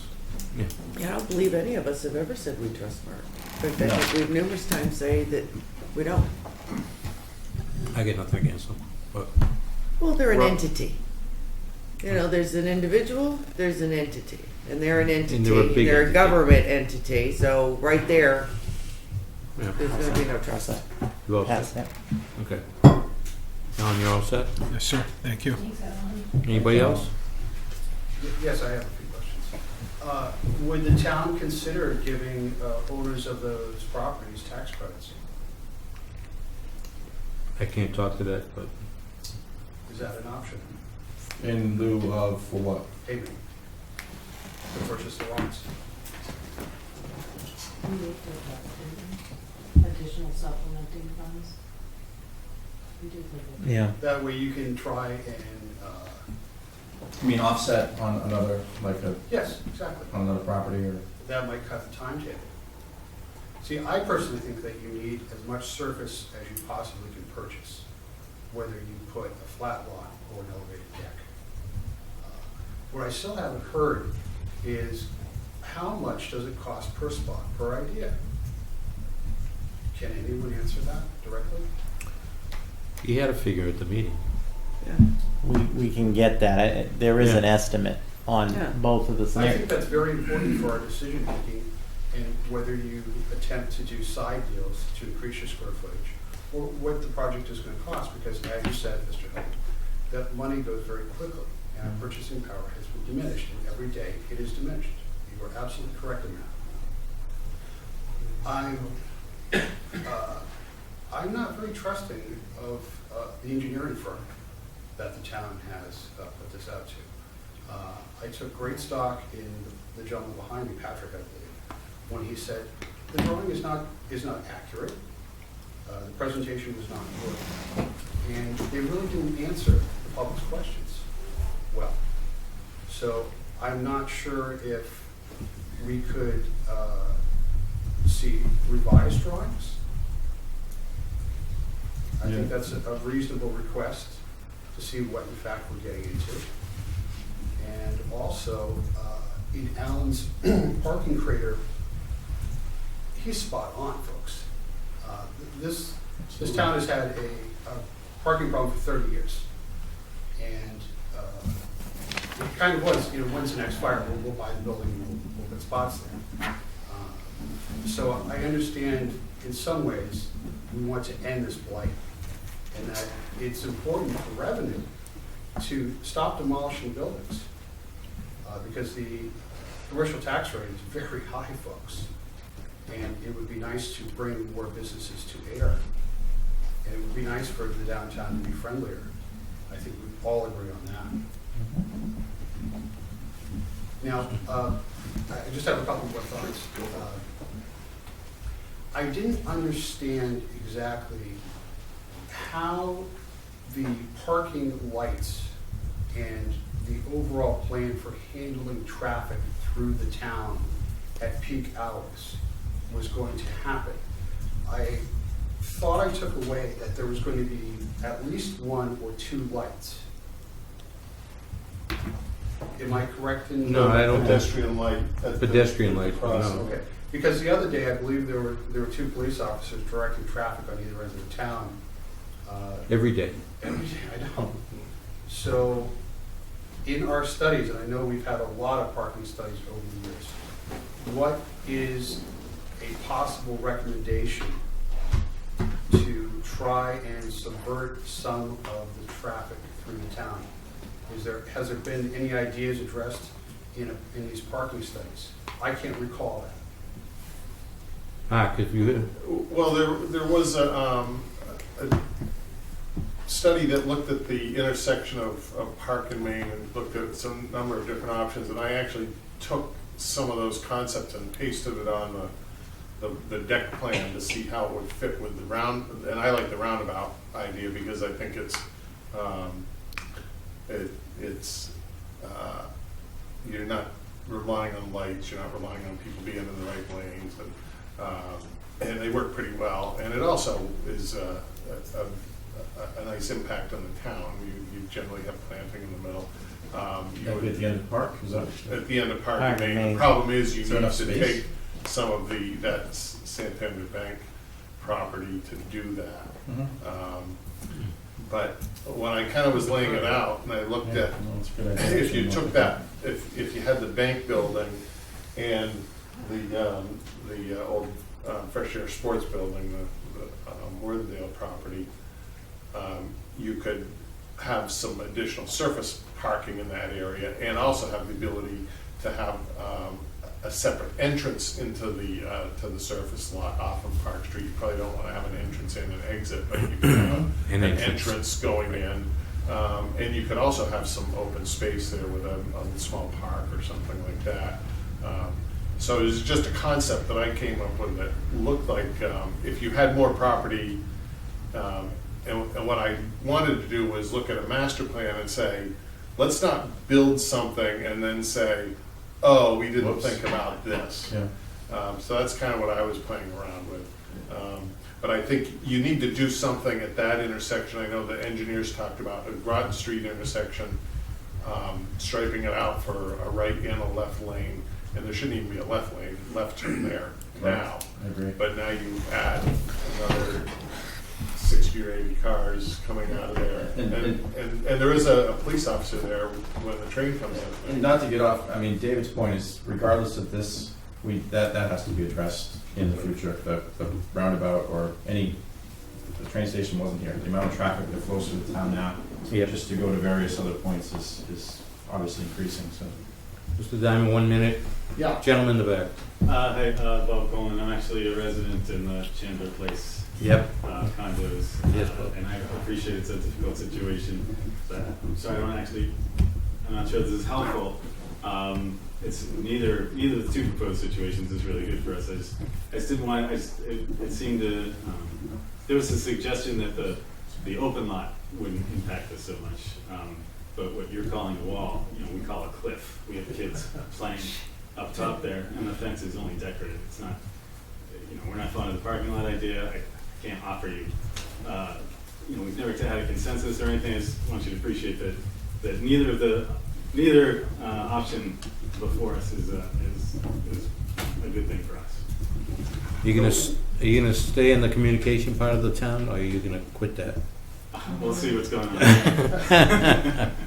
One thing with the concept, we haven't sat down with meaning the town officials haven't sat down with the engineers yet and said, what about this and what about that? Really, I talk with them every once in a while, and it's really kind of a one-way conversation. I have concerns with the wall option, because you don't just build a wall from the bottom up. You have to also back it up. So it's so close to the property line that now you might be impacting people's foundations and things like that. So there's a lot of technical issues on the constructability of that option. And other options that we need to really sit down and kind of say, how are we going to do this? What kind of impacts is it going to have during construction, after construction, transportation?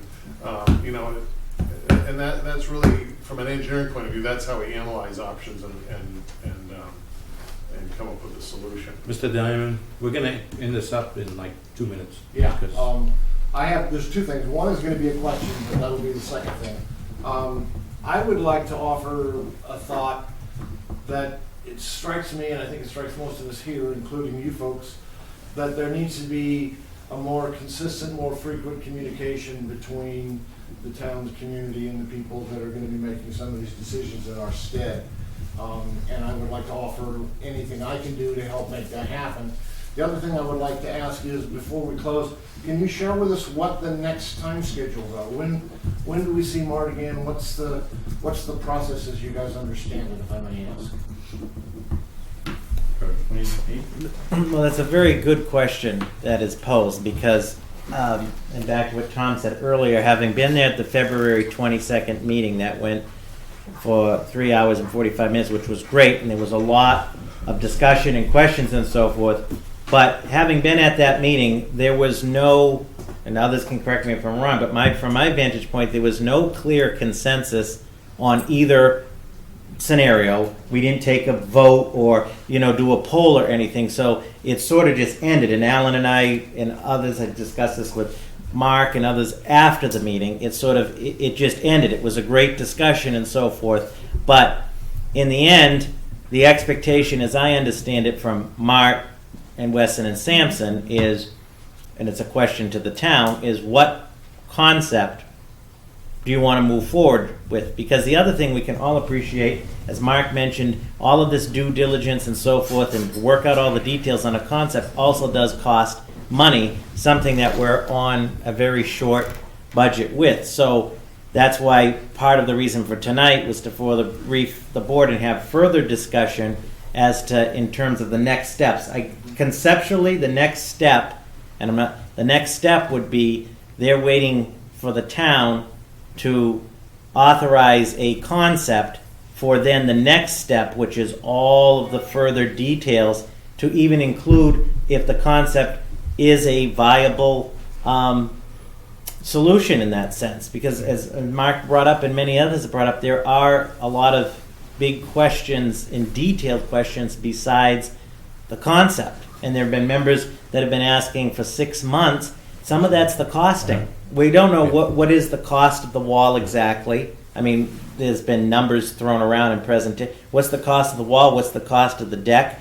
Also, what are the contingencies? My guess in this are very small for the unexpected. Right. Just another thing, we're very close to losing another construction season. I mean, I know it's March, but by the time it goes out and bid and designed and the shovel goes on the ground, we're already into September. Well, and that is another. And then you get into the peak bid season, as Mark, you know, all of a sudden prices go dramatically up when everybody's. Here's the other thing, buried. as you mentioned, Selectman Hillman, through the chair. This being a federal project, in terms of the bidding, it has to come in within budget. There are not can't come in over or what have you, like in that sense. Yeah. Last word, Harry.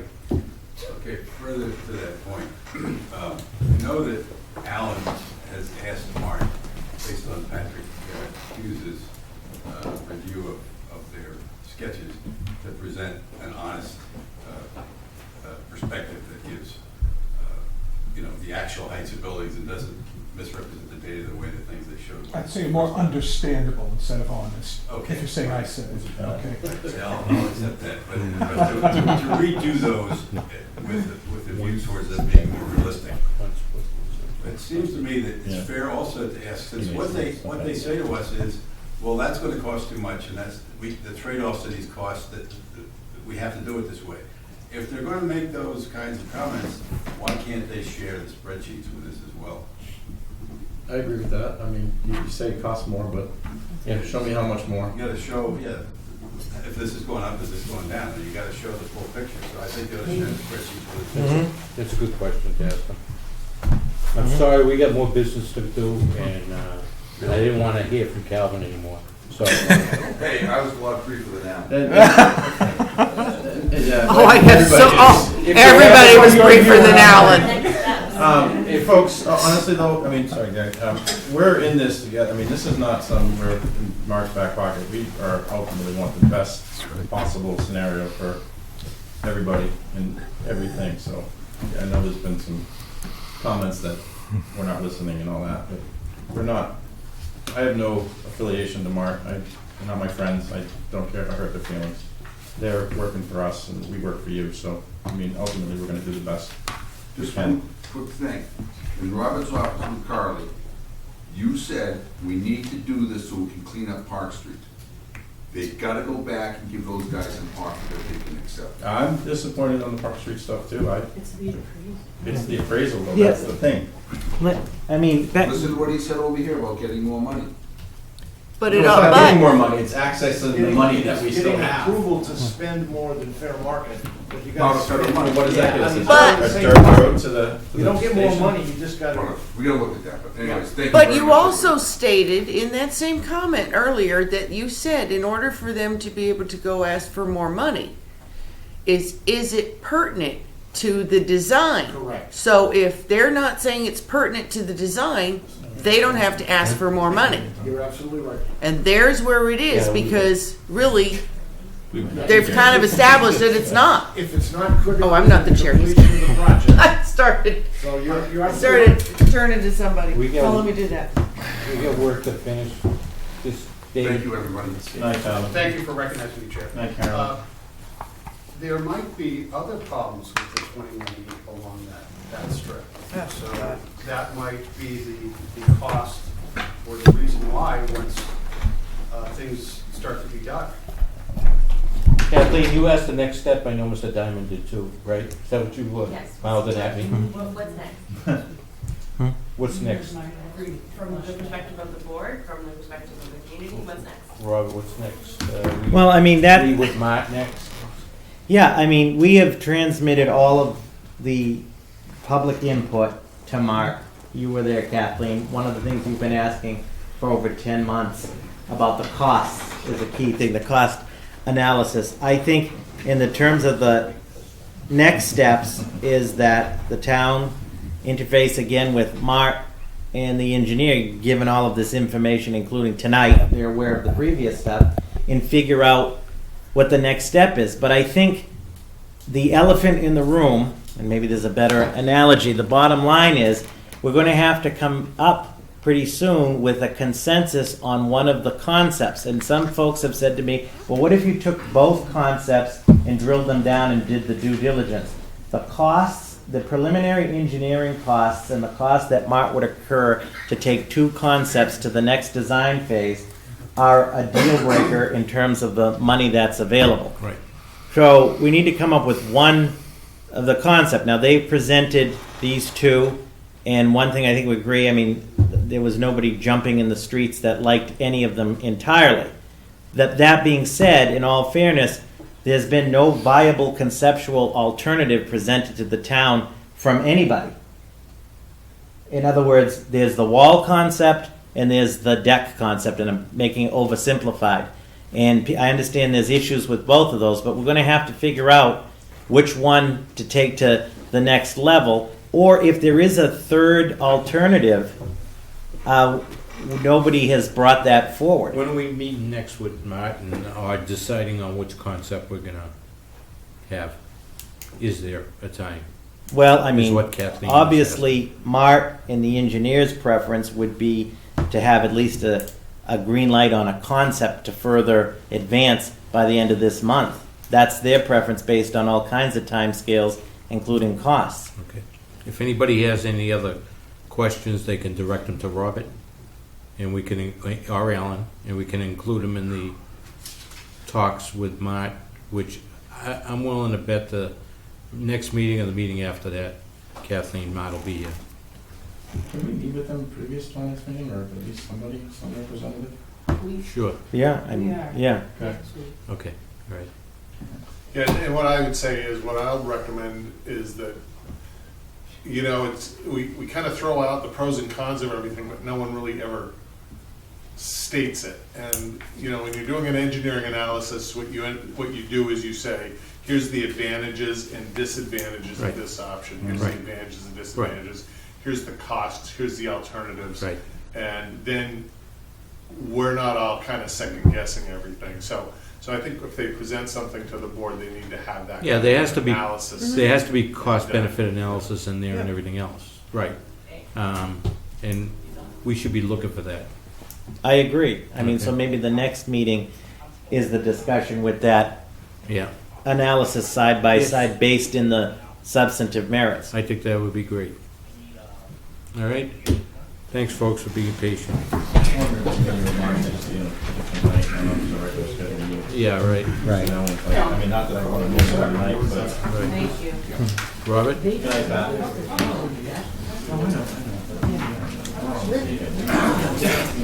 You're automatically going through the chair. Yeah. What do you mean?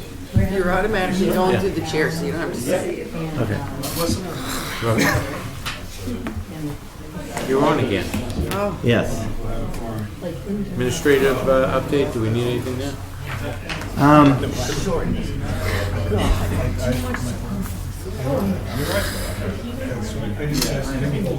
Yep. I'm trying to, you didn't look over it. Thanks, Alan. I know. Okay. All right. In terms of the administrative update, we've covered the. One question, they have not talked to David. Mark has not talked to David. Okay. I will talk to Mark. Somebody promised me they would. They did. I will follow up with them. Okay. They weren't in the original. No, I know, but Bruno said at the meeting. But we've spent 5 years in good faith negotiations with these people. Come on. Yeah. Jeez. We'll be done by now. We're gonna sell the firehouse. I'm going to die at this table. Yeah. And that's just tonight. Skeletons here for the next meeting. So, Nobody will notice. Robert, good job. couple things, and I know it's late, but these are important issues. In terms of the administrative updates, you know where we are on the budget. We will continue with the update on that. The second thing is at your next meeting, which you'll determine in a moment what the date of that's going to be, Superintendent Wetzel is bringing World Tech, was the consultant. Superintendent will have an update on the comprehensive parking study. It's a draft concept for discussion, but that looks at more of the larger issues. The final point, I think, with tonight, with all due respect, and I appreciate the time to give the outline of the reality of the situation, the Board of Selectmen is ultimately going to have to execute the leadership on the consensus design of the concept. And there are some great people that were here tonight. I meet with them all the time. I had a whole bunch of them today. Some of the concerning things is it has to be a two-way street, and it's been a one-way street. In other words, very good point. Some of those comments tonight were only benefiting the person that was saying it, and not I understand. anybody else. Right. In there, not everybody. We have to get to some type of a consensus sooner than later. So with that, in the interest of time, I will go to the action items. The first item I have is the DPW Business Manager Reclassification Appeal. I had brought it before the Board of Selectmen to your previous meeting on February the 21st, and the board had asked for more information and asked to table the matter till March the 7th. In terms of the information that was requested, I know that you wanted the old job description and the new job description, which I did provide, and I did ask the board for some additional information, and I didn't hear from anybody, so I'm assuming that you had the information that you needed. Again, my reasons are outlined in the February 3rd memo to you on the reclass. It was originally recommended as a 12. Through the personnel board process, it came back as a 9, which was approved. The incumbent did file a complaint, and the manner in which it was done, you also have, as does the personnel board, you have a memo from the personnel board on concern on the process, and you have my response. And I think there are two separate issues for the interest of tonight. There's the process issue, and then there's the actual issue of the grade. On the process issue, what we can all agree, what this has illustrated is a couple of things. It has illustrated that the personnel policy manual is long overdue from April of 2011 for its update. Specifically in that, we have an incomplete reclassification process in the manual. It is clear that the grade, the compensation system that was put forth, and we knew this going into town meeting, was going to need to be updated, and we'll talk about this at the next meeting, plans to do that. So there are some process concerns. In talking in my memo to resolve that, until the process menu issues are resolved, I propose, it's up to the Board of Selectmen, a moratorium on any reclassification appeals. Not reclassifications, because there are some legitimate reclassifications pending before the Personnel Board, but any appeals. That being said, there was an appeal made based on this that warranted, in my opinion, had merit. It was put forth through an incomplete process to the best that we could. The outcome of that appeal process recommended a grade 10, which is not what the superintendent and I recommended. It is not what the personnel board recommended. I also took the liberty to have 3 outside consultant firms look at the issue, and I can provide that information, and they came back with a 9/10, depending on who you talk to. This has been a long-standing issue. I told the complainant and the appeal process, if you read in the manual, it says the appeal shall be binding on all parties. Both the complainant and everybody involved, including the appeal board, understood that to address that, because that's a problem, that the Board of Selectmen would have the final say on it. So respectfully, what's before you is either to accept the appellate board's recommendation of a 10 or not. And I think that the recommendation of a 10 is fair inequitable to the issue, given all of the outstanding issues, and that the personnel board's grade of a 9 was very close, if you will, to a 10 in terms of the points. So I don't know how the Board of Selectmen wants to proceed, but I believe that processly, through the process, that this is in the best interest of the position in the town, not even the individual. I'm not even talking about the individual, that the position of DPW business manager should be at a grade 10 for this incumbent, or if the incumbent leaves, if we were to hire it and put it out on the marketplace, it should start at a grade 10. Robert, what is the appeals board exactly again? I'm sorry, comprised of? So it was yourself and no, actually it was. Oh, no? You know, it. I'm sorry. I didn't No, mean to it's throw all you right. off. I just Section 12 of the personnel policy manual spells out who shall be picked. In this case, the appeals panel was the police chief, the fire chief, the economic development director, the town clerk, and the assessor. They elected Mr. Hogan, the assessor, as the chair. Mr. Johnson provided the support to the committee, all of the documents and so forth. They met just more doing that for people at home. I'm sorry. Yeah, and they met on 2 occasions, and that's what their unanimous recommendation was. Yeah, Janice? So in the appeals process, in these little interviews, you're talking to the individual. So you're not only just looking at a job description, but you're listening to job duties, which job duties aren't always going to match the job description. Right? I'm asking a question. They don't interview the person, Well, they just go by the job description. Well, it said, heard from the DPW business manager, DPW superintendent. So that's what I'm asking. Right. I'm asking So, the question. Yeah, so on that piece is that the appeals board wanted to hear what the complaint was. Okay, And so that was- that's what okay, the piece. okay. And the complaint was, and it's nothing personal about individuals or how it was done, that's prerogative. She had concerns, as did myself and the DPW superintendent, on some of the points in some of the way the reclassification hearing was held. So that's the piece. She was not interviewed about her job or so forth. They did the same thing the personnel board did, was look at the job description. And the personnel board did this with every other position that was being reclassified. And then you had consultants, and the consultants kind of agreed with the personnel board.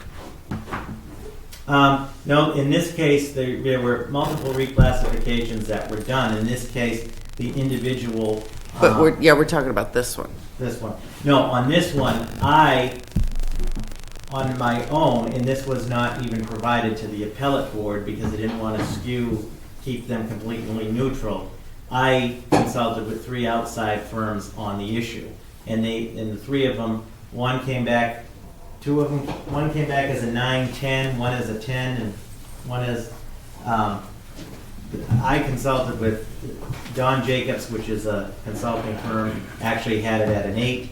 The Laurel Ridge Consulting had it as a 10, and the Collins Center had it as a 10. So if you average it, it's like a 9-10.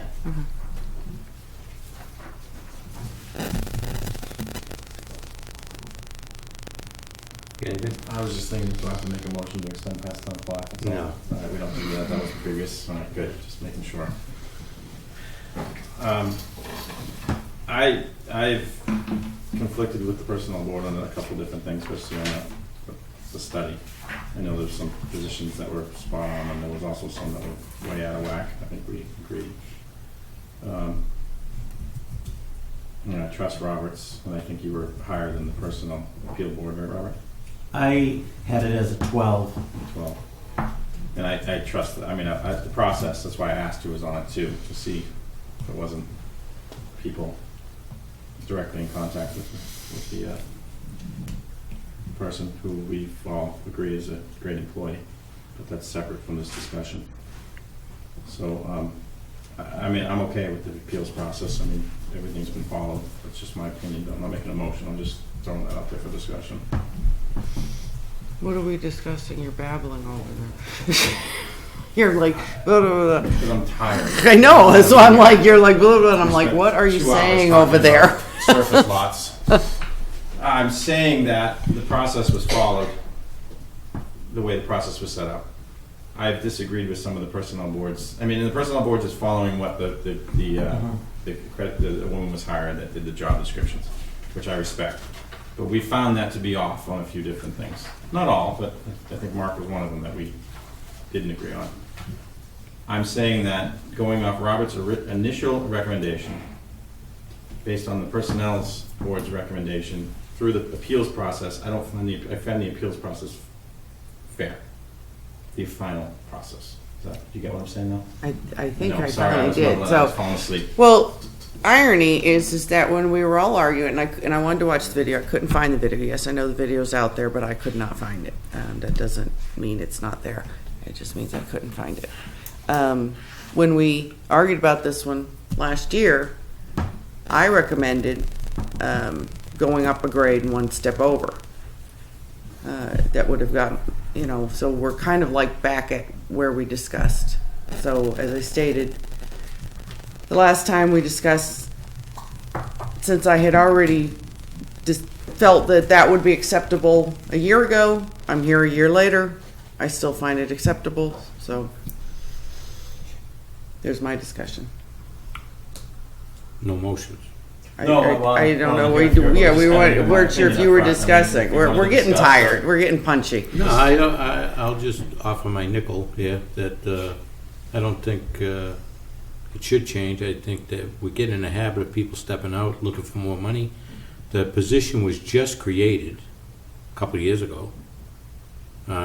So that kind of bothers me a little bit considering the raise that was initial with the position.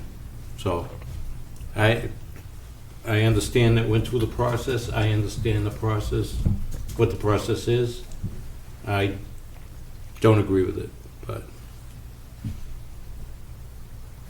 this reclassification of the business manager's been going on well before Mark was here, right? Wasn't this been something that... No, it was already done once. We had to, once we became the board of three, we were able to make her the office manager and remove her from the union. The gang of three. No, it was an office manager in the beginning. And made her business manager. She became the business manager when they reclassified the job description, I believe. Because if you look in the packet, I believe we had office, didn't I see an office manager? Yeah, office manager. So that's what we brought her, and we removed her. Then the reclassification was done in 2015, which made it a business manager. Now she's a business manager, but when we became the board of three and moved her out of the union and everything, she was an office manager. If I may, when they did the compensation study, that position didn't exist, so they classified an office manager in that study. But as you can probably tell just from this process, that if we took any of the non-union employees and reclassified them, you would be all over the board, because they went through with me, with the town engineer, with the rec director. It's a really, it's a fairly complicated process, and there's opinions, there's interpretations, and I think what from my, and I don't know how the appeals board or anything, but I think that the appeal group has a better understanding of the day-to-day operations and how that job description fits into the categories. That's job duties.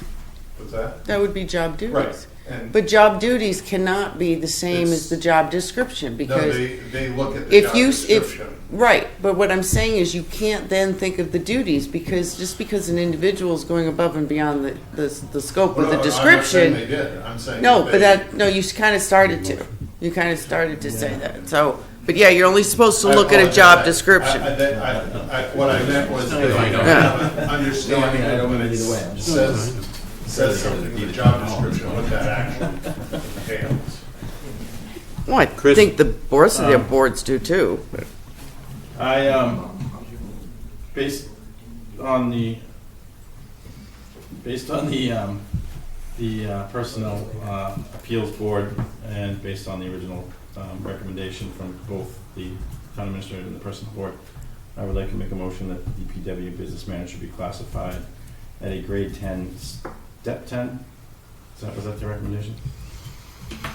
Yeah, because if it's a step 9, reading the right one, yeah. her salary would have to go down, yeah. Would be today. Tomorrow. Tomorrow, March 8th, 2017. Seconded. Moved and seconded. Any more discussion? All in favor? Aye. Aye. Opposed? No. Chair says no. Okay. 2-1. Lastly, on this issue, Mr. Chairman, would the board consider, in my memo to the Personnel Board dated this past Friday, in light of the fact that there are multiple issues currently outstanding that need to be resolved, I'm recommending that the Board of Selectmen vote to authorize a moratorium on any further reclassification appeals. In other words, there is a reclassification, a legitimate one that's before the Personnel Board that's underway, that should go through its process and come to you. If there should be an appeal on that, and I'm not saying there would be, but in light of all of this, I respectfully think it would be best for the town that the board authorize a moratorium until the town has fixed a lot of reclassifications? appeals of Appeals. reclassification. We can do that though? I mean, like legally, like can you deny someone's appeal? I'm just asking. We're just putting a moratorium. Moratorium. Yeah. That doesn't, which would Why mean we that fix the it. appeal could still be taken up at some point, Got it. given all the variables. All right, I'm Yeah. sorry. I make a motion that the Board of Selectmen propose the moratorium on any appeals of reclassifications until such time as the policy has been, the personnel manual policy has been fixed. I don't know. Whatever that last one was. Moved and seconded. Any discussion? All in favor? Aye. The next item, if the board would indulge, I'd ask Mr. Johnson to come to the table to present the health benefits buyout program for FY 18 through 2020. Can you do it quicker than that one? Yeah. High points. Be quick. Good evening. Hi. In your packets tonight, you have information about the continuation of the health benefits buyout program that has been in place since fiscal year 2010. Thanks, Mark. Good night. Thanks, Mark. Thanks, guys. Night. Thank you. The program that was most recently approved by the board expires June 30th at the end of fiscal 17. And the program has been successful since its inception. My recommendation is that the board vote to continue the program through fiscal 20, another 3-year increment. A couple of points to note.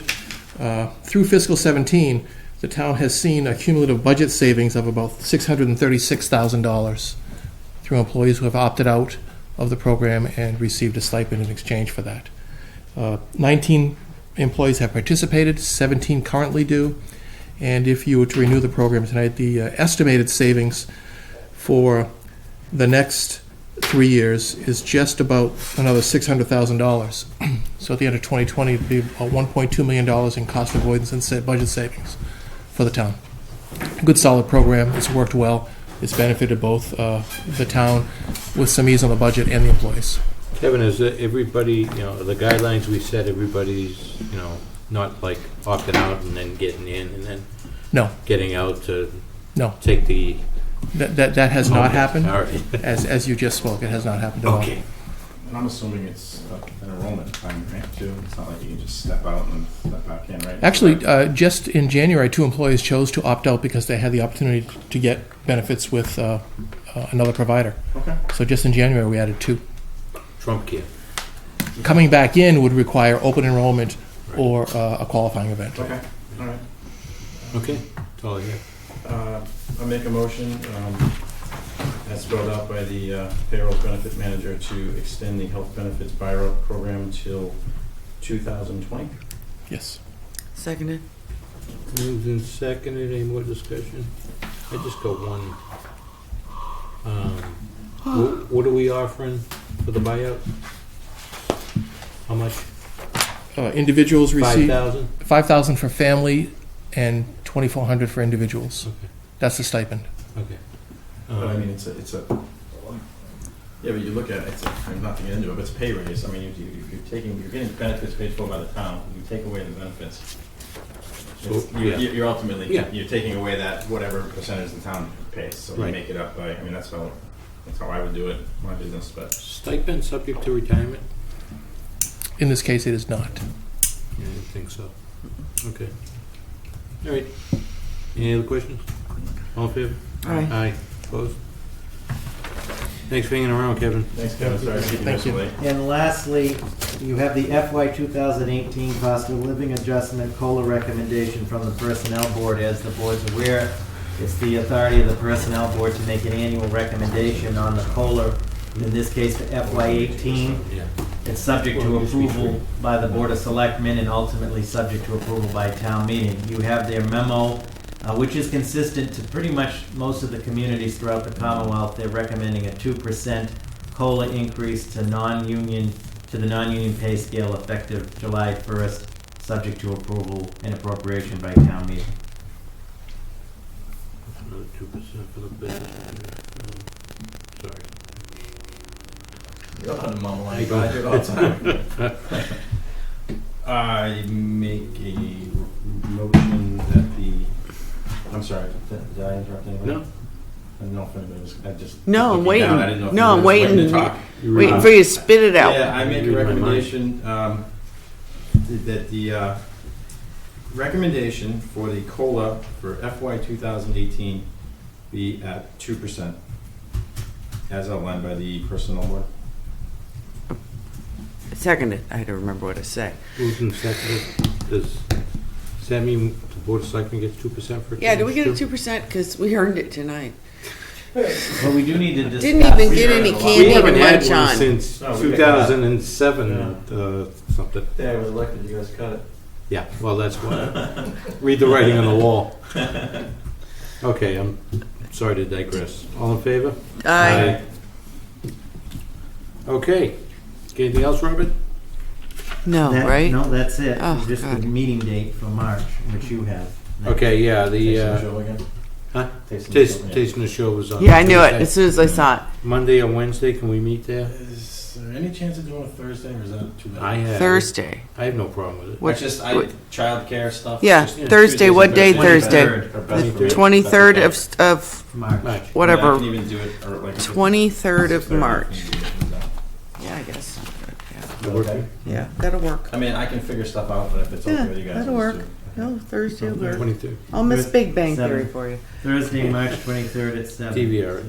I do. Okay. March All right. 23rd, Select and Livingston. So that's going to be. All right. So I'm just going to preface this that when I put it on the agenda, I was kind of upset as to some things that have been going on for the past few months. So what I'm going to say is that as many times as it has come across that we, the Board of Selectmen, seem to be hiding something, and I think we've pretty much established that we're not. And we keep being asked to be heard. That they want us to hear them. I'm asking certainly certain members of the ATSAC committee to perhaps do the same thing. What has come across abundantly clear over the past few months is that over the past few years, this train thing has been on the agenda numerous times. I think I counted at least 26. That's counting tonight. Not to mention the numerous times when it didn't make it on the agenda, but was amended onto the agenda on that night because Selectman Hillman specifically would tell us, I have an update since the agenda was approved, printed and whatnot. And then you would see it in meeting minutes, if you looked, and then maybe be able to look at a meeting video so that you could actually find out what was being said. So it's a two-way street. I had a brief conversation with Mr. Diamond right before the meeting, and he assured me that he's working very hard to make things a little different. So a little more respect. Stop frazzling my town administrator, because that certainly makes me frazzled.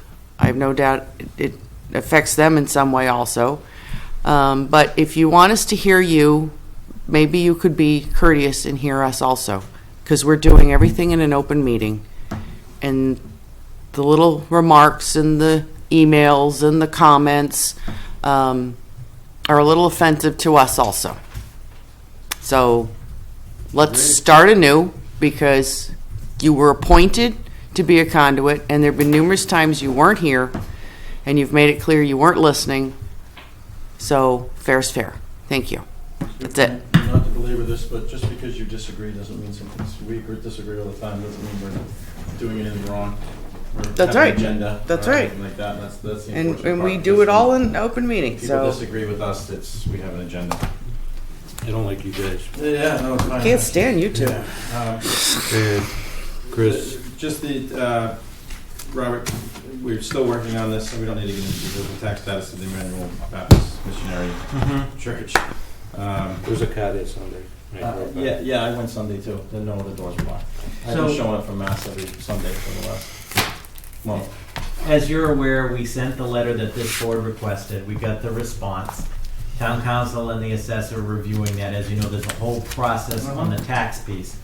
Second to that, also though, the church is physically in Ayer, and the building commissioner will be doing a public safety inspection, which has to be done anyway. There needs to be an annual inspection. Fire chief as well? Yes. Yeah. So we will advise back from council as to options moving forward. But as you know, the legal test for verification is set quite high, not by us. Sure, absolutely. But it is, Selectman Hillman still actively. Oh, being no, worked I know on. you're aware of that. I've asked, but a few people have asked, and just that, as you guys know from the email this week, Tom, the house is also under that umbrella, so that's 2 parcels. Oh, okay. That aren't being put on our tax rolls. Right. So, these guys are still working on that. We all done? Yeah. Put our next meeting on my calendar so I We're know. meeting at 5 now. Because Mary knows, otherwise I won't know. You never I've been working since 6:30 this morning. Oh, right? ditto. In an attic, 150 degrees. I drove by this morning. Your car wasn't there earlier. All right. 6:30 every Oh, that was yesterday. So I make a motion to adjourn. Second. Moving second, all in favor? Aye. Aye.